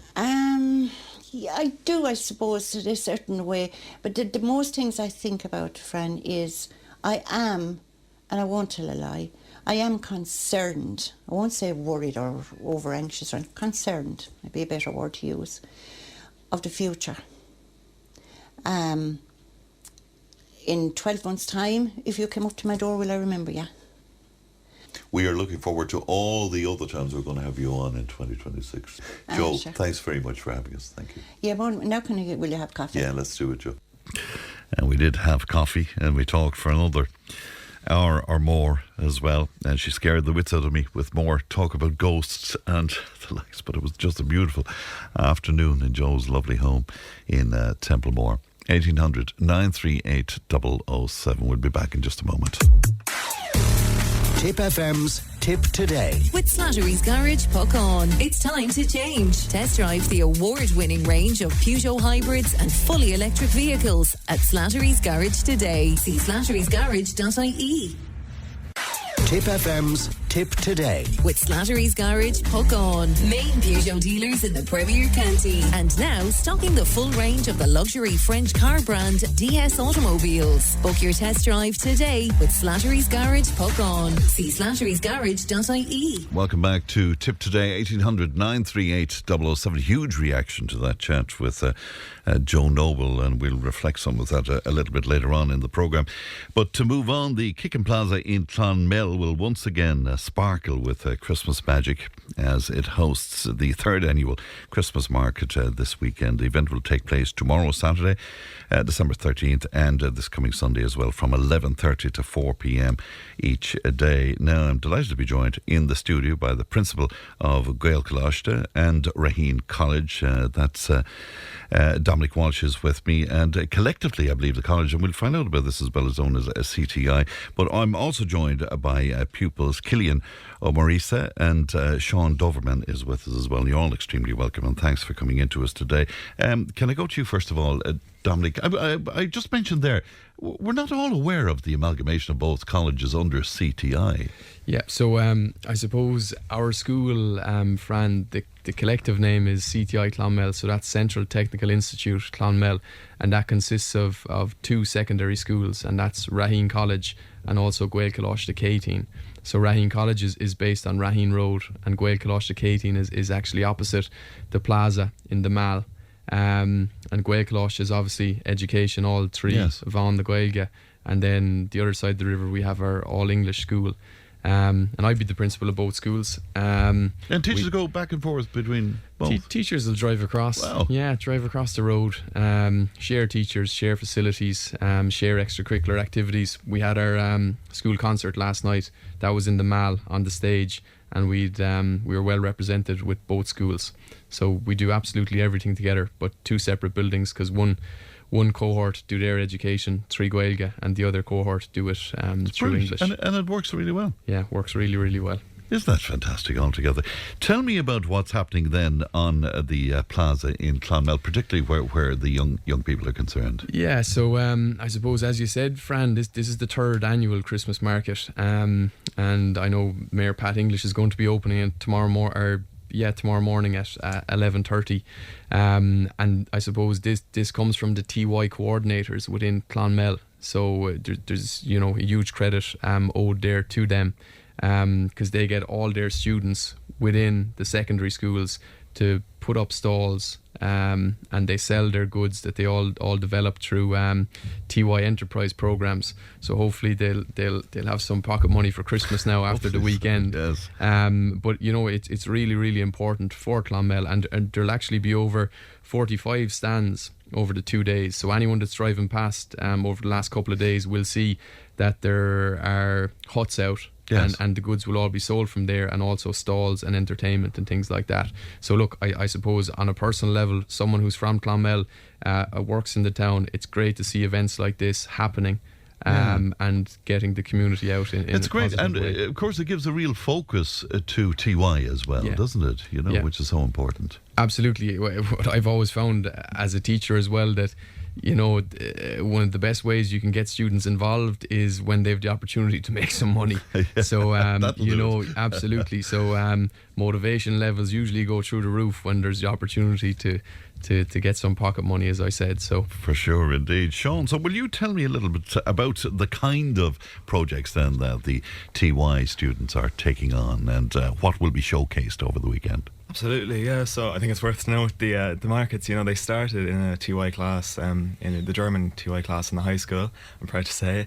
They have involvement when it comes to the charity work, when it comes to setting up the stalls. I'm a fifth year student now, but when I was in TY myself, I've been able to work with the music group over at the Christmas markets. I was singing with the stalls and setting them up, kind of orchestrating all the businesses around the plaza. As well as that, we in the Green Schools Committee, we kind of litter pick and we arrange rochas for the SVP collections. We actually raised about €5,000 over the past 2 years for SVP. Wow. As well as that, last year then Clune, we invited Clune to the Christmas markets. You'd be familiar with Clune. Yes, of course. Yes. They raised over €1,000, and it allowed them to send all their trainees to Killarney to have their first night away, for most of them in the Glen Eagle. So isn't it great? And for yourselves, what does this do? Just I think there's a certain dual service in working with the Christmas markets, I suppose, because a lot of it's voluntary. You learn a lot about helping in the community, giving back, and I think when you do give back, it gives you such a sense of fulfillment that you almost receive something as much as the recipients. I suppose, I've learned a lot about that over my time in TY. About getting involved in these kind of areas of work, whether it's taking on things hands-on or administrative. It really does teach you a lot about yourself. That's great, yeah. And I mean, over many years, there's been discussion and controversy about TY as to how positive and how useful it is. Your experience of it obviously has been very good. My experience in TY has been amazing. I can't thank enough to my teachers, my principal. There's such a push for kind of self-driven learning in the high school, especially, I can say, where you mightn't be familiar with everything, but you're not made feel afraid of exploring a new area. For me, it was getting into shows and the school show and leadership, and it actually allowed me to go forward to this amazing competition this year. It's the Rotary Club. I do, of course. They run this youth leader development competition, and the winners go to Strasbourg. So it was me kind of being able to talk about the experiences I've learned in TY. Now it's been my life, I suppose, but this idea of something bigger than self, I think you learn about that, and it took me forward to the competition. I'll be going to Strasbourg now at the end of January. Oh, that's absolutely fantastic. You must be really looking forward to that. I'm absolutely ecstatic. Many congrats to you. Well done indeed. Cillian, what else is happening then? Give us a broad view of what's happening on the plaza then. So on Saturday and Sunday this weekend, there's obviously the markets and the TY students selling their projects or their items, but there's also going to be live entertainment from St Mary's Choir, who will be on at 12 o'clock on Saturday, and St Peter and Paul's Primary School Choir, who will be giving an uplifting performance at 2:30. And then on Sunday, the Ukrainian Choir will begin the festive cheer at 12 o'clock, and the community choir will be out then at 2 o'clock singing Christmas carols. So plenty to listen to and to enjoy. Yeah, you're looking forward to it yourself. I am very looking forward to it. I'm out on Sunday with my group. Yeah. So hopefully we make a bit of pocket money as Dominic said, or Mr. Watts said a minute ago. Yeah, that you'll have a few bob because poor students and all of that sort of thing. Yeah. And what about your experience of TY? Was that as positive as Sean's, Cillian? So I'm currently in TY at the moment, and it's just a brilliant year to kind of take the head off the schoolwork, but also you're keeping the blade sharp, as some would say. But you're making sure you're settled back and you're not stressing yourself too much. Yeah, and Sean was talking about, where he was concerned, the musical end of it, the school musical end of it. What about you? Highlights for you so far? Well, I'd be mad into sports. So would you? Any chance I can get onto a bus to a match or a training or even a girls' match to do the scoreboard or to help out. Whatever it takes. I'm telling you, I'm the first one on the bus anyway, that's for sure. It's very good indeed. So TY is getting a big thumbs up indeed, Dominic, which is great, isn't it? Yeah, well, absolutely, Fran. TY wouldn't be for everyone, but it's an extra year in school. It's the opportunity to give students the chance to explore certain things they wouldn't ordinarily. So as Cillian said and as Sean said, they get the opportunity to essentially do whatever they're interested in, and also they have the year to figure out maybe something they didn't know they were interested in. Yeah. And then we'd be big on promoting students becoming part of the school community, because we find when you get kids involved in school, they want to come in and they're happy to do so. I'd be a big advocate of TY. I think we're far too concerned maybe sometimes with students getting out into the work world, but an extra year in school it does does wonders for them, I think. When I go back long enough to remember when it was introduced in the first place, it's evolved really in a very big way since then, hasn't it? Yeah, and I gave credit to the TY coordinators earlier within the town, but you probably, it's a tough job, TY coordinator, because the logistics of the year are tricky. You have guest speakers coming in constantly, you have buses to book, you have trips away. But when the TY coordinators within Clonmel and within our own school put in that effort, the students, they get it back on the other side. And you see what Sean said there about all his experiences last year. Yeah. And Cillian, who's currently in TY, two students there that are obviously really enjoying their time and have enjoyed it also. Isn't it fantastic? Well, many congratulations to everybody. So, quick recap then. Tomorrow and Sunday, Cillian. That's it, yeah. And hopefully for a fun and entertaining weekend for Clonmel. All right, and a big thumbs up for anybody out there that might be considering TY. Sean, you would say, yeah, absolutely. I'm envious of the people who are in the position to be going back into it, and getting to experience this amazing array of things. Isn't it great? Well, let us know how you get on to Strasbourg. Yes, absolutely, yeah. All right, many congrats indeed. Thanks very much indeed for that, Dominic, and thanks to Cillian and to Sean as well. 1800 938 007. Back in just a moment.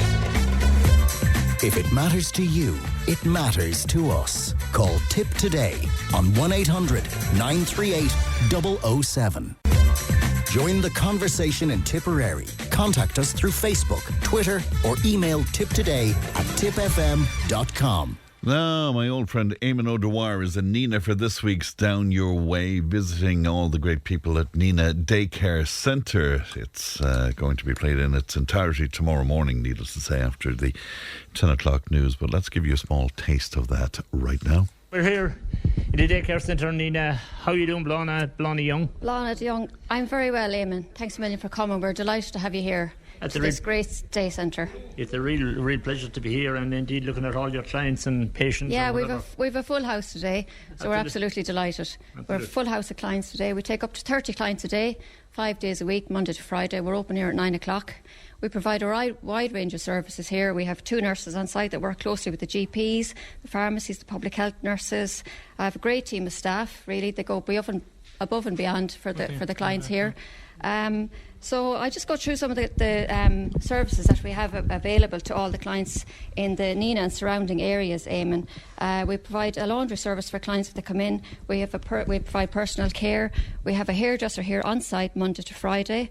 We have arts and crafts every week. We have bingo every week. We have board games, card playing. We do mindfulness, chair yoga, and we have dancing, flower arranging, and we have music every week as well. Absolutely. It's a fabulous social centre The day centre is really a social centre.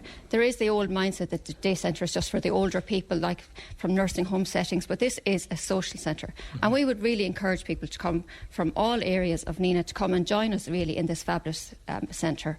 It's fantastic. It really is. It really is. It's splendid indeed. And well, indeed, you can just look around here and see all of the people here. Like there's a wonderful array of characters, I have to say, that come into the day centre.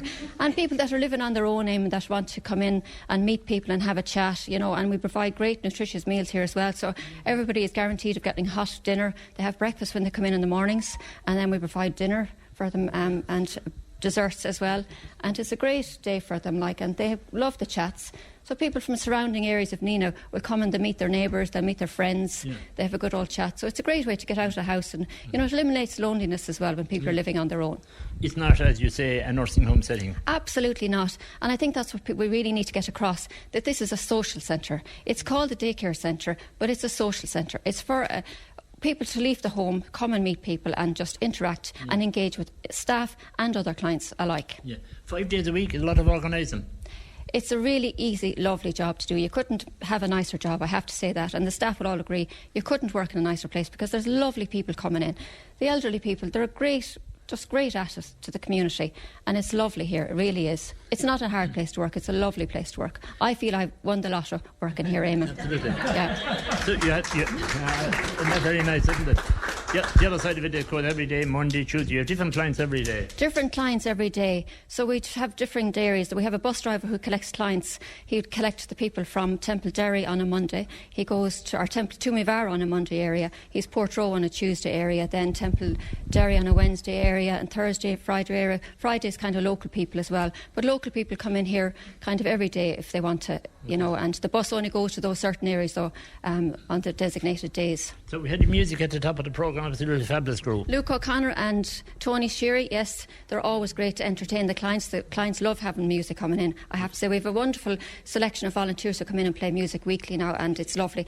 And the clients are great to get up and dance. They love a waltz, they love a jive, and they love a good sing-song. We have a lot of clients that love to sing as well. Okay, with Christmas on the way, is the party time here, is it? Absolutely. As soon as the 1st of December comes in, I haven't allowed any Christmas songs yet. 1st of December now we'll allow the Christmas songs, Eamon, and then they can rock away. Yeah, well, we're going to broadcast it, I suppose, on the 13th, and a very special time. It's a very special time, yes. From Albert is here, Albert Purcell is here today as well. On the 14th of December, it's the Nenagh Tractor Run. And the proceeds this year are going to the Billy Goulding and the Nenagh Day Centre. And we're absolutely delighted that we were picked to help out to be awarded the proceeds this year. You mentioned good Billy Goulding and all of that, but you mentioned as well Albert Purcell. What can I say, Eamon? I'm even afraid to talk of even interviewing him.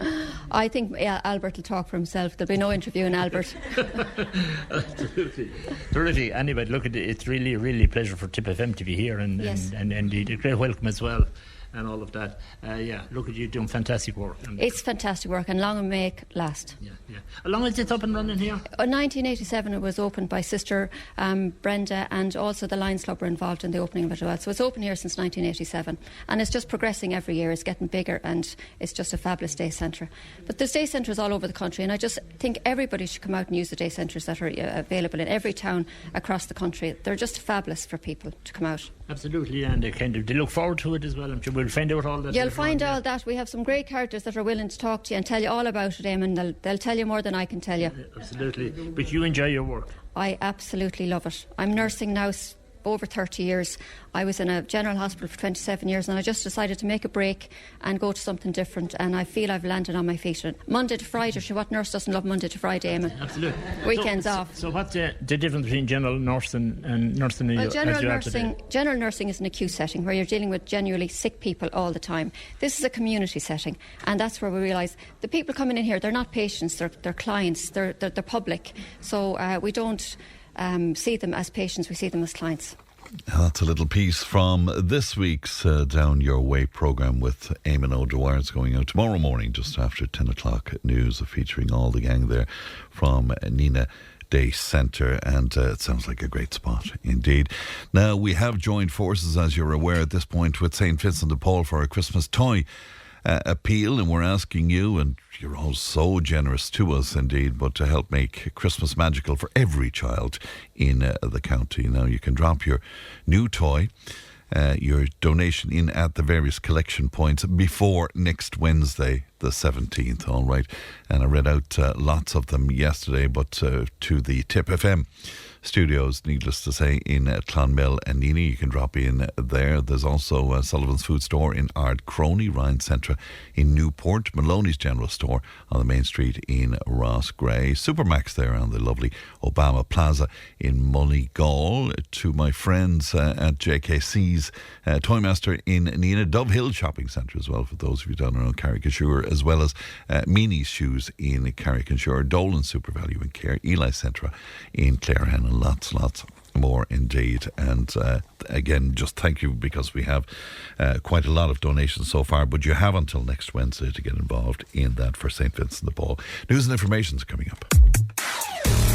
Tipp FM's Tipp Today. With Slattery's Garage, puck on. It's time to change. Test drive the award-winning range of Peugeot hybrids and fully electric vehicles at Slattery's Garage today. See slatterysgarage.ie.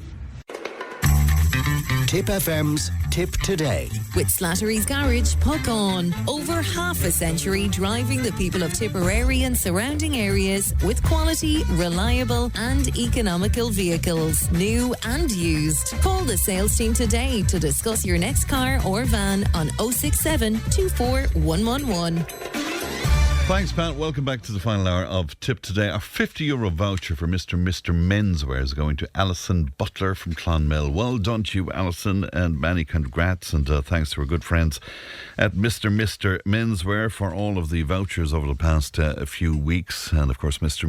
Menswear, catering for men's and boys wear, First Holy Communions and confirmations and all of that kind of thing. Casual wear for boys and men, and sizes up to 8XL, which suits me fine, and wedding suit hire as well. So there you go. It is time for our Friday panel, and delighted to be joined today by an all-woman panel. And Colette Roach is with us from the South Tipperary Fianna Fáils Women's Network and Fianna Fáil constituency organiser as well for South Tip. Phil Prendergast is with us, our Agony aunt, former MEP and nurse and midwife and all of that. Siobhan Kaplis is with us, owner of Care Arts Shop, and you're all extremely welcome, and thanks for coming in to us today.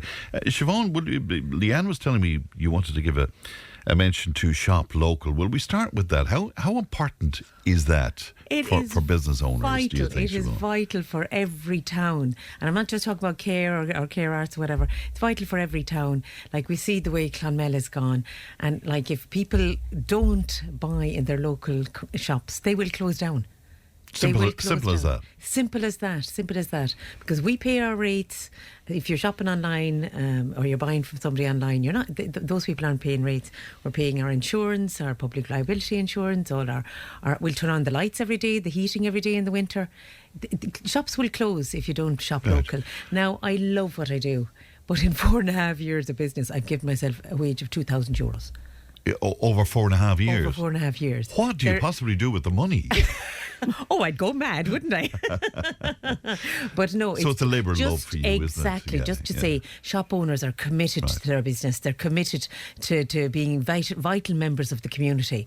And honestly, you just can't compete with online. Like I said to my son when I was leaving, anybody comes in today now, they spend over €300, give them 10% off. Right. I said, I just trying to bring some business into the inevitably. People will shop online, but even if a portion of the shop was done locally, even the smallest portion, it just say to yourself, out of all my gifts, I'm going to give 10 or 20% to a local business. It's going to make a difference to that business. Of Any course business. It is, Colette, from a casual point of view, you'd agree with that? Oh, completely. And I make a conscious decision every year that I would pick, say, all the shops around and buy something from them. And I do all my Christmas shopping locally. like you only have to drive past when they were building the Amazon warehouse, that huge warehouse like that you can see from the motorway going into Dublin, and I was commenting that how many local shops is that going to affect? Online shopping, it is a way of life now, and we can't turn back the clock. But I would ask that, just we all think about, say, the boutiques, the smaller boutiques. Sure. They're the heart of a town, because that's what draws people in. I know, I hear it every day. It's a great addition to the town, but but if you don't spend more than words, please. That it, like, if you from the town, like there's between your pharmacies, like that all have beautiful gift sets. They do. All the galleries and all the small even a shops. Portion of your spend. Just think about it. Just think that every time you shop online, that you're taken away from something in the town. And most of us would say when we go down the town, oh, I wish that shop was still there. But while it's open, go in, spend something. And right, and it's born to Phil, shopping local. You absolutely, go along with that, absolutely agree with the two ladies, without a shadow of a doubt. I do think it's very easy for younger people now I constantly see things coming to my house. Shoes and yokes and things, and I'm just thinking, what? They're not for me. Yes. But it's very easy, I think, for younger people now just to go online and decide they want something and they don't have to store. I love the whole pageantry even of going into a shop and having a look around, and the browse. You have to feel things and look at things, and then you pick out, will I fit that on, or I go to the room and fit it on. And it's an experience, and it's a nice thing to do. Yeah. And it's really nice when you generally find very good value in the shops, and it's like everything, if you don't use them, you might be spending much more than you would have online. And even I say to people, when people are leaving, they say, oh, I didn't buy anything. I said, that's fine. Did you enjoy? Did you like what you saw? Yeah, but they might come back again. They might come back again. And honestly, even coming in, like when I'm sitting there on my own all day and I haven't made a sale all day, somebody come in and going, hello, welcome. I'm so delighted to have company even, and it's just the even the social aspect and the importance for the community to have businesses locally. The biggest sin has to be, though, somebody goes into a shop to have a look at something or try on something, and then they go away and order it online. Which happens to the clothes shops. Really it does. Yeah, but in terms of the shop, like your shop, I think a lot of the time people might go in and look at something, and I do this a lot. I would go in and say, God, that was really nice, I think I'll go back. Or I'll put some money aside and I'll go and get it. So even though you don't pick it up at that time, no, but when you see something, you see it and you say, gosh, that would be lovely in a corner, or that would be lovely in a hall. Most shops will, I know you can get payment in 10 times or whatever on Amazon and that, but most shops will do the exact same. I said, oh, I love that painting, but I can't afford it. I said, pay 50 euros a month or whatever. And or even, there's a woman now, she comes in every Saturday and gives me 20 euros. She says, I'll be in before Christmas then to buy something for myself. Which is lovely again, and it's a nice way of doing business. Anyway, shop local is the big message indeed. All right then, arguments broke out between councillors at Tipperary County Council meeting regarding Ireland's neutrality during a plenary meeting, in fact, in Clonmel earlier on this week. Now, the disagreement began when two different motions involving the issue of the government removing the triple lock were brought forward to the meeting. Ireland's triple lock, just to remind people again, because it all gets very confusing, a set of conditions that must be met before the Irish Defence Forces can take part in overseas military missions other than humanitarian or emergency options. So should councillors be involved in these conversations? And what about the triple lock itself? Can I start with you, Collette, on that? Should these kind of things be at council level, do you think? Well, you could say in one hand that really this should be more of a national discussion and it should be left to TDs.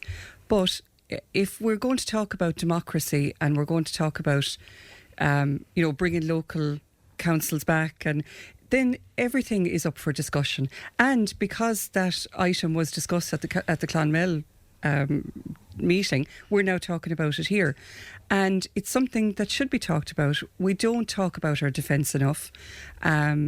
It's a difficult discussion to have, and the triple lock is very contentious. It's a very contentious issue, both for government parties and for all parties.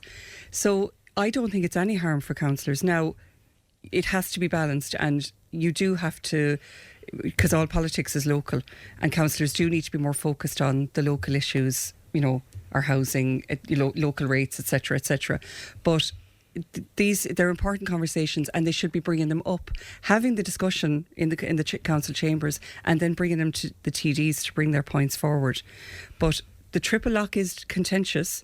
And it's... And can I ask you, because we know your party leader, Micheál Martins, we know his view on the triple lock, and same where Simon Harris is concerned. What about your personal view on it? I do think that I agree with the not fit for purpose anymore in its current state. I would agree with holding on to both the government and the Dáil having the say on it. But because of the way that the UN Security Council has evolved, it's not fit for purpose now, because anything we bring is vetoed by the permanent members, by the likes of China and by Russia. So, but nothing has been vetoed. I think there was one thing about the former Yugoslavia where China was concerned years and years and years ago. Yeah, and there was one for Somalia, really, I think, as well. So there is a possibility that down the road, and who knows, with especially what's happening now, war on the edge of Europe. People's big fear is this another dent in our neutrality. How do you feel about that? I think if it's handled properly, and I do think that we can't just go and abolish it. I would completely personally disagree with that, because it's probably kept our neutrality intact by having that there. So I do think that it needs to be, what they decide to do with it, I think needs to be really ironed out and really discussed and thought out properly. Phil, what about your thoughts on this? Because, I mean, you have a county council background as well. So, how do you feel about something like this being discussed? I think it's very important that there should be a buy-in from people that represent the public. And no matter where you are on that scale, whether it is as a county councillor or local councillor, once you're an activist, I think you've got an opinion, you've a right to an opinion, and you have a right to information, and you get that information very well from the council. Because when I was on the council, you would have meetings and you would have briefings, so you'd get to know what's the nub of this, what's behind it. Like, as a country, we're shocking vulnerable to any attack. When President Zelensky came and the drones were accompanying, whether they were accompanying or whether they were spying or what, we don't know. But we're as vulnerable as could be. We don't know. And was that an example of how vulnerable we are, do you think? Yeah, because nobody could identify these drones, or what was their purpose, or what were they doing. Who were they with? Were they with President Zelensky, or were they spying on him for nobody seems to know, but again, the presumption is there was a Russian involvement there. Yeah, and it's very put out as being the reason. But it's a real worry for people, because we can't, for instance, see who's going around in submarines around our coast. We have no idea. We have no idea about anything flying in the sky, because if we can't identify it. Now, I mean, I can remember when I was working in Brussels and in Strasbourg and that, and we'd have flight trackers because we'd want to see where is our plane. And I mean, the amount of times we were sitting in Paris on a Thursday night waiting to get off, but having to be de-iced 2 or 3 times, was a thing. But we'd be tracking the plane and seeing where it is and how long it'll be or whatever. So whilst we have some degree of being able to monitor stuff, we know nothing about a lot that's going on around us. We really are vulnerable. Yeah, and it's interesting because Collette and Phil, steeped in politics, you're a businesswoman, you're a busy person, and I'm just thinking, and I don't want to use the word ordinary, but you know what I mean, from somebody who isn't steeped in politics, what do you make of the triple lock, and what do you make of, as most people would view it, the lack of our defences? Yeah, well, I was privileged to live in France for a long time, where they have very strong political opinions on defence and that. And I suppose it was easy to be neutral in First World War. It was only men and guns. Second World War, it was still possible. I think nowadays, a small island like Ireland, trying to stay neutral, with all the technology we have and AI and everything, I think it's extremely difficult. I am very happy that we're still in Europe, because I can see how vulnerable the UK has made itself by leaving Europe. And Ireland has always, and like, I've always been proud when I've heard, for example, Mary Robinson speaking out and everything. Like, Ireland has always had a very strong, very, very strong diplomacy. And our strength, I think, is our soft power. because we're good. We're good at we're problem solvers. It's a country of problem solvers, like all that we've been through from colonisation, starvation, and all the rest. That we're problem solvers, and we're good problem solvers, because even though they'd say bring in the Irish and the Fighting Irish, we're actually very diplomatic. And like Mary Robinson is just internationally, she's a superstar. And that makes Ireland, that gives a good reputation for Ireland. Are we losing some of the diplomacy, though, because it appears that we're taking sides? Well, now, do you know what? Can you ever stay completely neutral, really? And like, I think you have to defend yourself, but also the best defence, for me personally anyway, is words and diplomacy and talking it out and looking for solutions. And yeah, listening to all sides of the story, but then at the end of the day, yeah, sometimes you have to take sides, but at the end of the day, I'm always for peaceful solutions. But we can make ourselves vulnerable by not having a defence system that works, you know. Of course, people would be forgiven, Colette, for questioning the whole thing and saying, well, look, why didn't we invest over the years in our defence forces and in all of the equipment? Why didn't we stay up to date with the technology, for instance? You know? And the cost, the cost that comes with that. And then if you invest heavily in defence, and you can take America as an example of this, that's what they've done. They've invested very, very heavily in technology and in defence. And then look on the outside, look at their services. Like their healthcare is atrocious, their infrastructure is terrible. Like outside of the big cities, they've terrible infrastructure. So that's what happens, I think, when you don't have that balance. Now, I think where we're missing a trick in Ireland is that we should be investing in cybersecurity, because I think we have the infrastructure here. We have also got the expertise. IT expertise is very strong on the ground here, because we've built on that, and we've built a lot of multinational companies on that here. And I think that's somewhere we could be very strong, rather than, I don't see Ireland ever having like a strong navy or a big military force. And I agree with you, Siobhan, about our soft power. And I think because we don't know what's going on around our shores, we're very vulnerable to submarines. I mean, look what the Russians have done in the Bering Sea with the underwater cables. So I think our radar and our cybersecurity, that's something that we should be looking to build on. We could be a centre of excellence for that here, and that's where Europe could look to us. It's interesting, Phil, the moment we mentioned neutrality, the text in the WhatsApp just goes absolutely nuts. People are very precious about this, and in any poll over the last 20 years, and people have been asked about, they want to retain neutrality is very important to them. And some of what they've seen go on in the last 10 years, I suppose, might lead them to believe that we're being dragged out of neutrality in some way. Yeah, I think the biggest fear, Fran, to personalise it completely, was when my sons were younger. My biggest fear ever would be that they would be conscripted to go and fight in wars. Yeah. And you're thinking, will they ever get back? Will they get back in one piece? Will they get back in a few pieces? It's a horrendous thought for me still to think that you could willingly go to war. Now, cybersecurity, again, is a very important thing, and I was thinking about that and the underwater sea cables. And you think about, say, a Russian submarine mooching around and interfering with oil supplies or electrical supplies and things like that.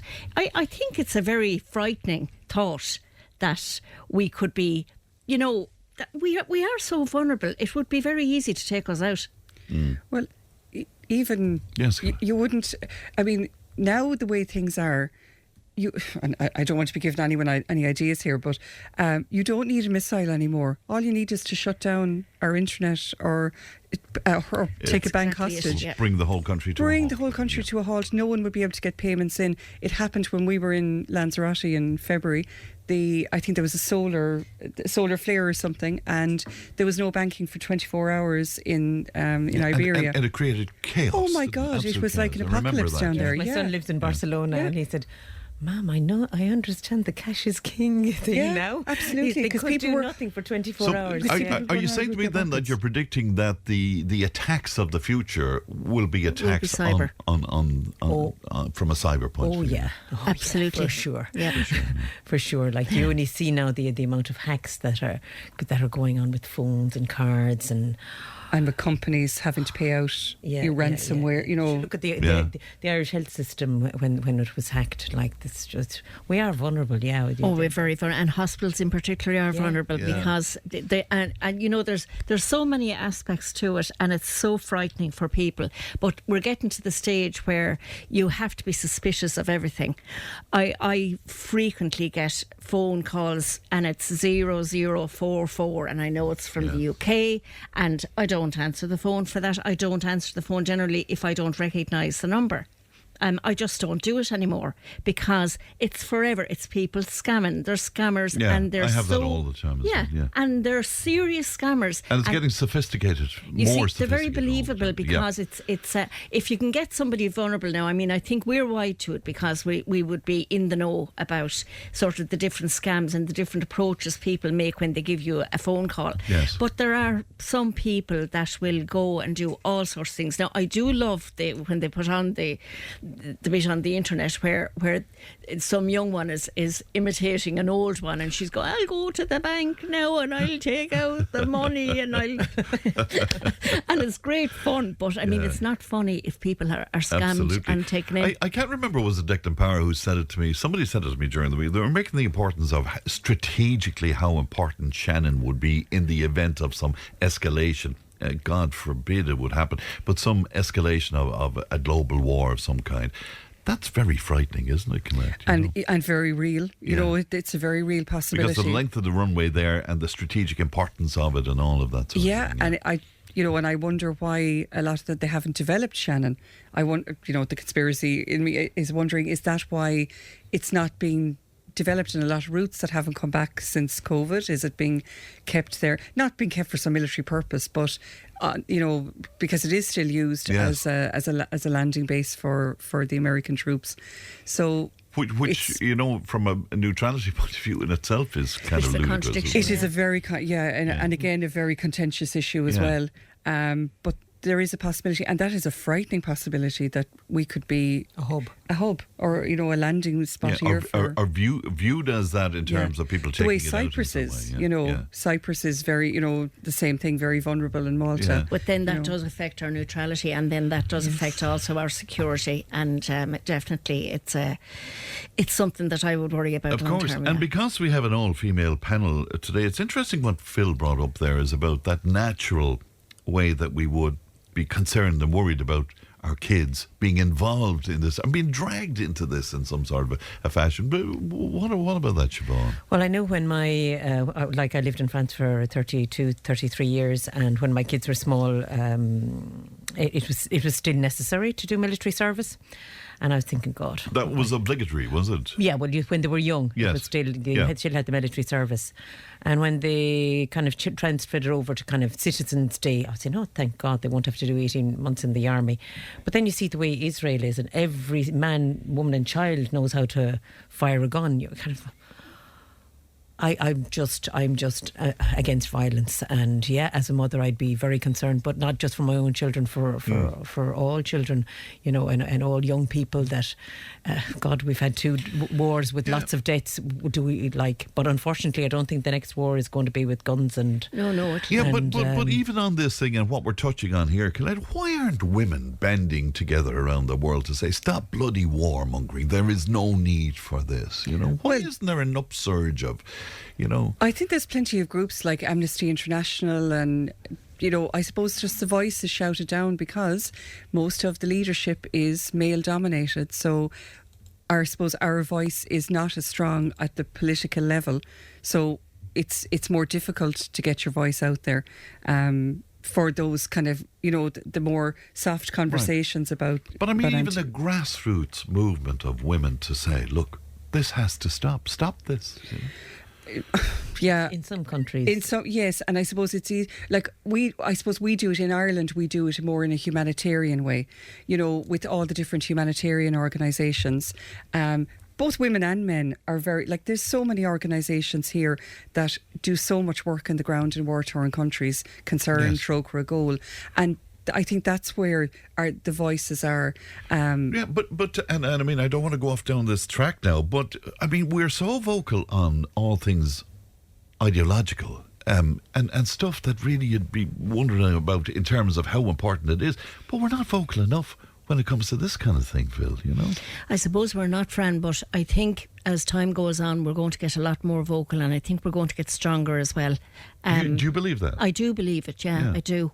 I would worry now, but like my son lives in the UK, and he has little twin girls now. They're 11 months old. And I would fear for their future. Because specifically about what, Phil? I worry about their education. I worry about the safety going to schools. I worry about childcare, the costs of childcare. Some of it is prohibitive. I worry about a lot of things, but I try not to worry too much, because you can only enjoy what you can enjoy. And if you focus all the time on the worry and the upset and what might happen, you're not living in the moment. You're just fretting. All right. And there's no point in that. Very good point indeed. Panel staying with us. We'll take a break back in just a moment. Tipp FM's Tipp Today. With Slattery's Garage Puckon. Now is the time to pick up your next van. From the award-winning Peugeot Partner van to the Expert and the load-lugging Boxer van. We have big vans, high roof vans, long wheelbase vans. You'll find them all at Slattery's Garage Puckon. See slatterysgarage.ie. Tipp FM's Tipp Today. With Slattery's Garage Puckon. It's time to change. Test drive the award-winning range of Peugeot hybrids and fully electric vehicles at Slattery's Garage today. See slatterysgarage.ie. And welcome back to our Friday panel, and Siobhan and Colette and Phil still with us. Now, it was recently announced that women deacons are not going to be allowed in the Catholic Church. The Vatican Commission said in a report that it rules out the possibility of moving in the direction of admitting women to the diaconate, if that's the pronunciation. And it's understood as a degree of the sacrament of holy orders. Now, it continues that in light of sacred scripture, tradition, and the Church's magisterium, this assessment is strongly maintained, although it does not at present allow for a definitive judgment to be formulated, as is the case with priestly ordination. Now, if you can wade your way through that rather turgid prose, fair play to you. This comes in light of my conversation with Father Michael Toomey recently, where, you know, with the lack of priests, that it looks like parishes will be amalgamated and all of that kind of thing. Phil, do you want that first of all?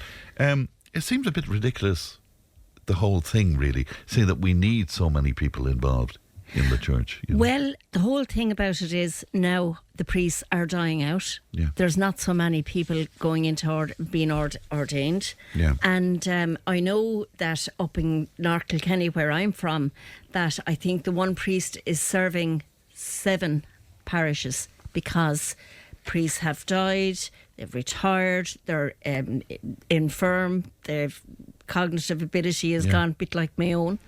But I think that deciding that the gender of somebody will prevent them from becoming a priest is such rubbish. I mean, if you need to be able to represent in whatever holy way to do something, why would women be excluded from that when there are so many capable people available to do that? And equally, if they want to have men that don't actually go the whole hog and become priests, why is this a thing? If you have a belief and you like to attend church and go and have the sacraments and do all of that, what is wrong whether somebody is ordained or not? Well, let me point you to what they're saying in light of sacred scripture, tradition, and the Church's magisterium. I'd love to know what magisterium is now, because I'm getting hysterium trying to think about that.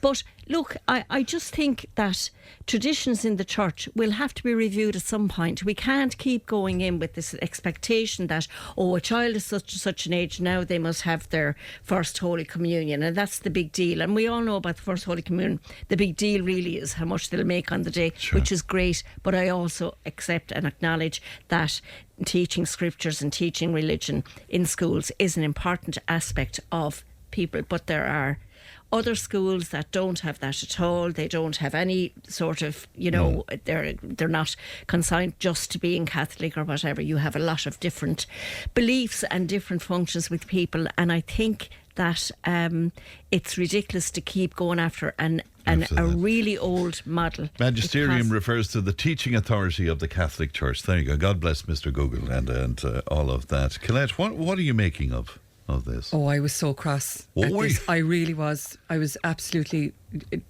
enraged when I saw this. You could have guessed that it was... No, actually. Oh, you thought there might be a... thought so. Because of the idea of a deacon, which is... Okay. Exactly. So I spent the last 5 years working in my parish and working through the diocese on the Seeds of Hope plan, which came out of that report that they did, that Pope Francis championed, this whole idea of synodality. Yes, and the laity being brought in more to the church. And the way I feel about it is, so I've been involved for the last few years. I've involved our own pastoral team. I'm doing funeral ministry. I've been training with the priests, and I'm now training in other people coming in. We've been doing that very successfully for the last 12 months. And all the other things that we're doing and trying to link in the community. And I feel, how dare a group of men, octogenarian men in Rome, tell me that I am lesser than any man because it supposedly says it in the scripture. I don't believe personally that Christ wanted to exclude women. It was his own teaching is the exact opposite. And when you read the stories and read the Gospels, it's all about he had his disciples that were men and were women. His message was so inclusive. It wasn't just about one thing. But his apostles were men. In one story, his apostles were men, but there was it never said that the apostles that were with him, there was also some women there too. Maybe they were apostles, it was just never written down. Like the Bible was written 300 years nearly after. Either way, you're saying to me, and by men. But there's evolution. And also, the biggest insult, not just to me, but are also to the priests.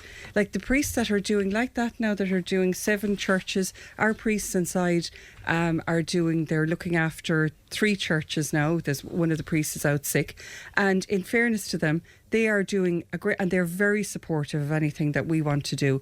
And I don't believe a lot of priests on the ground would be in favour of this. And just to note as well, I think you're right about that. Yeah, they are. They're really angry about this. Yeah. One of the things as well is that the vote was 5 for, 5 against, but because it was 5 against, they decided no, that's it. It means no means no. There was too many. There wasn't a definitive. The liberal, exactly, that the liberal area of the church were more in favour of it, whereas the more conservative weren't. So what I was expecting to see was, I wasn't expecting them to say, oh yes, we'll go for it, but it was more that further discussions and down the road. And I was thinking maybe in the next 5-10 years that they would start moving towards this. I was not expecting a definitive no, but I'm not surprised with the Pope that was elected. Colette, how different is a deacon to what you and people like you might do within the church? Because a deacon can't hear confessions or celebrate the Eucharist. No, but they can say, we're doing a lot of we're starting. But they are deemed a cleric, aren't they? They're deemed a cleric. They're ordained. Yeah. Yes. So a lot of what we do is kind of lay-led ministry now. We're kind of moving towards that. So we're doing it almost, but not in name. So we don't have the official title. So I just have such a problem. I think it's an insult to the priest. Can I read you 2 lines that's going to make you livid? Okay. Are you ready for this? The masculinity of Christ, and therefore the masculinity of those who receive holy orders, is not accidental. It's an integral part of sacramental identity, preserving the divine order of the salvation in Christ. Yeah, that line, the masculinity of Christ line, that made me cringe. And one thing I'll say to that was, at the cross, it was women that were with Jesus when he died. All the men had scarpered Peter was gone, his apostles had left him. It was the women that were with him when he passed away, not the men. They all ran for the hills. So the masculinity of Christ. They ran in their masculinity. They ran in their masculinity. And the whole point is anyway that it's women deliver and birth, both males and females and everything in between. And we need to get real about it. But I think our bishop, I've written to him and I've requested that he come out and make a statement on how he feels, because I want to know what his opinion on this is and how the Irish Church are going to move on. Are they for that? We'll email and we'll see what the story is on that. What about you, Siobhan? How do you feel about it? Tradition. We're always talking about tradition, but the times change, and like I go to the mass sometimes with my mum, and you hear them, the vocations and the vocations. There are women with such deep faith and deep spirituality. Why can't they do what the priest does? It's just, for me, I don't get it. I just don't get it. Yeah, you have to break with traditions because times change. And like when I lived in France, my son had a friend, and his father was a rector, and the mother was a social worker, and they had a lovely family life. And there's nothing wrong with, like, I'm all in favour of letting priests marry. Why not? I would too, yeah. Why not? And then when they're marriage counsellors, they actually speak from a place that they know, you know. And I'm sure there's plenty of priests would be delighted to welcome women into the church, because they see women transmit faith. We are the ones who transmit the faith. You mean in the homes, for example? Yeah, exactly. Yeah. Like who makes sure that's that a very good point, the children get values? You can have whatever religion you like, as long as you give your children values. And most of the religions have the same values. And what's wrong with letting a priest marry, letting women say mass and confession and any other sacrament? I see nothing wrong with it. One of our contributors on, and this is pointed at you, Collette. As a woman in my 20s, I take great offence to Collette describing the priests in Rome as octogenarian men. Why does age matter? She wants greater female representation and women in visible positions, be it in politics or the church. Does Collette think discrimination on age is okay, but gender isn't? No, but all the cardinals are over. They have to be over 70 to be a cardinal. So all the most of the yes. 72. So most of the cardinals are actually over 75. So it's not that I have any. I've no age discrimination whatsoever, but it's just a fact that they are all in their 70s and 80s. It's a fact as far as you're concerned. Yeah. All right, let me take a break. We'll be back with more. Tipp FM's Tipp Today. With Slattery's Garage, puck on. It's time to change. Test drive the award-winning range of Peugeot hybrids and fully electric vehicles at Slattery's Garage today. See slatterysgarage.ie. If it matters to you, it matters to us. Call Tipp today on 1800 938 007. Not very well. And you're very welcome back to our Friday panel, and delighted to be joined in the studio by Collette and Siobhan and Phil. And I think the discussion during the breaks always much better than what we're putting out on there. We should have left the microphones open for sure. Can we deal with the next subject? And I'm going to start with you on this, Siobhan, because you're dying to get your teeth into this. Earlier this week, the actor Paul Sheehan discussed Notes on Being a Man, a new book written by the podcaster and professor Scott Galloway. He argues in the book that men need to return to their biological tenets of protect, provide and procreate, and by abandoning those basic instincts in men, we've created a generation of asexual, asocial men. Load of rubbish. Honestly, I have 3 sons, and I'm very proud to say I have 3 feminist sons that believe in equal rights, that they respect their partners if they have one, and that they don't see that they're losing their masculinity by recognising the strengths of their partners. My son, who lives in Barcelona, she's a small little Spanish woman, but she's got a personality, and he is in awe of her intelligence, her capacity to do so many things at the same time, and it doesn't make him a lesser man, it makes him a greater man. I just think that's a load of rubbish. Absolutely. You don't need to be in the gym pumping and getting a big body on you to be respected. I think you respect other people. You expect women respect men, men respect women. That's the end of the day. And there's no masculinity, femininity involved. It's all about respect. Interesting. Colette, how do you feel about that? Fully agree with Siobhan. I grew up, I have 3 sisters, and I have one son, and he's the same. So he kind of grew up in a house full of women, and he's I think he's as Is he masculine as me. traumatised in any way? Oh, he probably is, to be fair. As he said, he had about 20 mothers between my sisters and friends and everybody.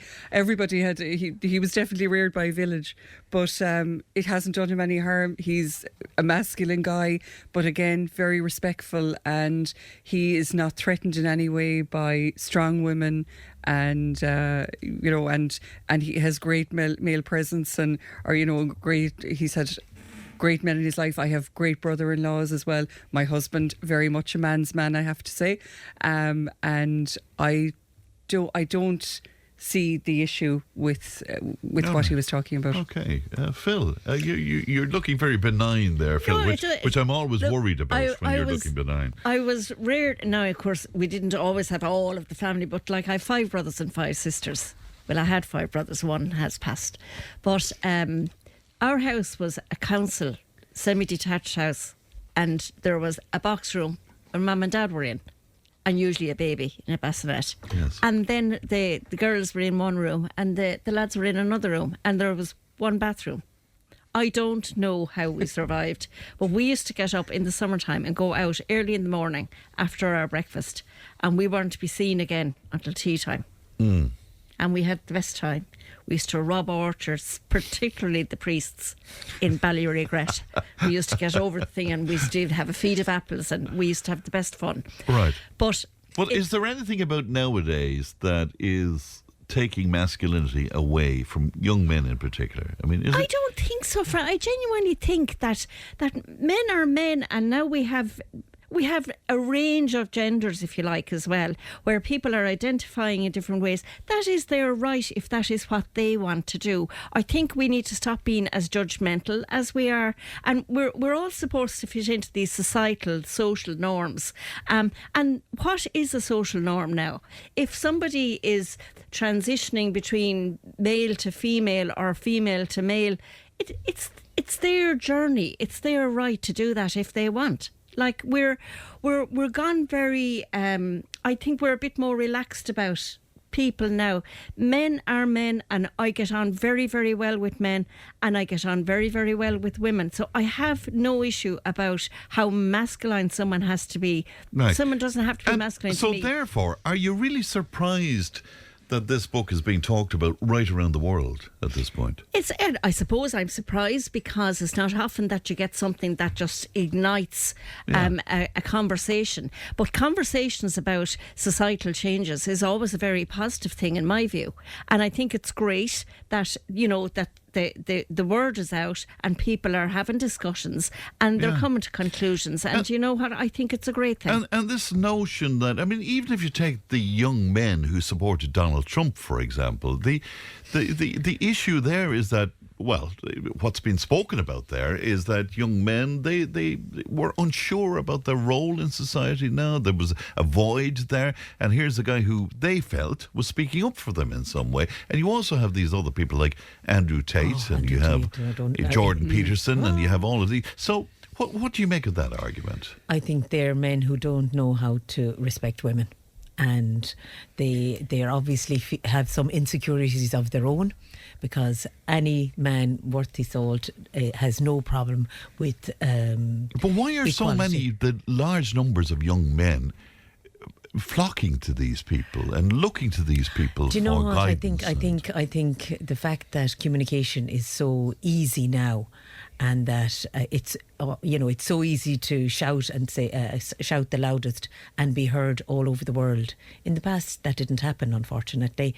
Women were abused in their own homes, and men asserted their conjugal rights, as you were saying earlier, and but on their own level, with their own local community, maybe turning a blind eye. But now, unfortunately, it's so easy to spread all these lies that if you don't stand up to your wife, you're a wimp. That's not true. You have a proper discussion about the subject that you disagree upon. Yeah, you do. and it might seem shallow, but one of the things in the book that seems to have ignited most of the conversation is that, that notion that if a fella and a girl go out for something to eat, that automatically he pays, and that's the way it should be. And your man says that he was insisting to his sons that this is the way it should be when you go out, and it should be nothing. What do you make of that, Gillette?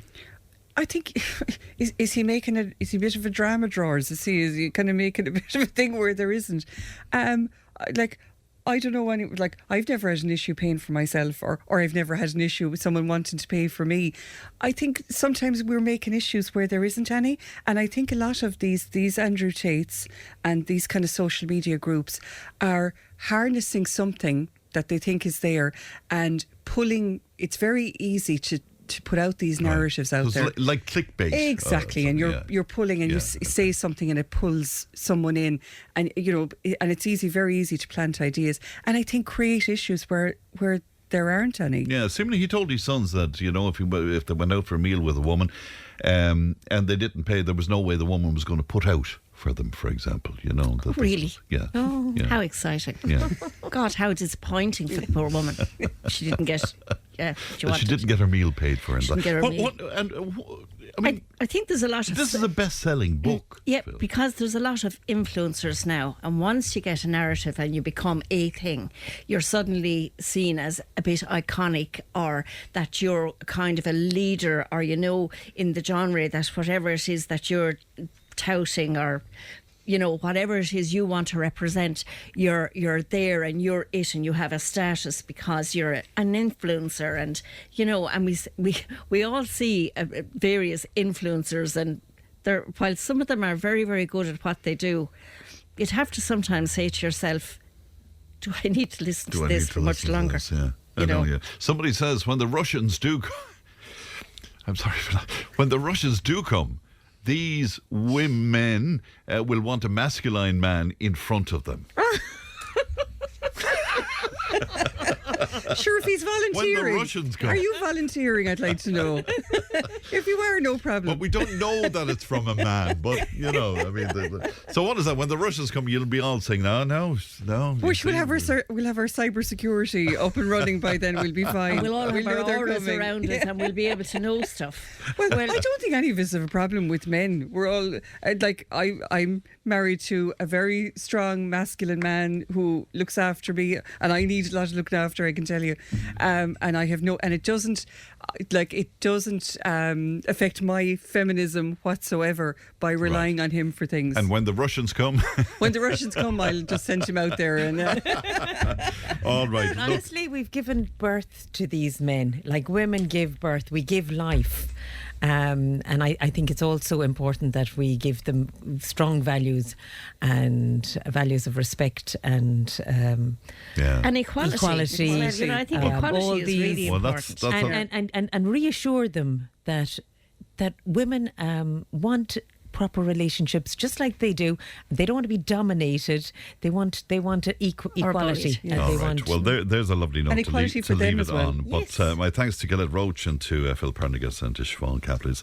And shop local, Siobhan. Thank you. Yes, please. Shop local. Yes, okay. please. I will give you all a lovely, lovely welcome today, and 10% off when you spend over €300. Very good. And that's the art shop. Late. The art shop in Kerry. Yes, Gillette. Could you just give a quick shout out to the concert in Holy Cross tomorrow night? There's a concert in the Abbey. It's the first concert that they've done. Brew musicians and singers are at it. Local drama group. It's on at 8 o'clock in Holy Cross tomorrow night. Sounds beautiful indeed. Thanks to you all. Thanks very much indeed. Leanne produced. Ali looks after our content. Stephen has the time tunnel on the lunchtime show. And I'll talk to you on Monday. Look after yourselves. Have a great weekend. Bye bye. Tipp FM's Tipp Today. With Slattery's Garage, Puck On. Main Peugeot dealers in the Premier County. And now stocking the full range of the luxury French car brand DS Automobiles. Book your test drive today with Slattery's Garage, Puck On. See slatterysgarage.ie.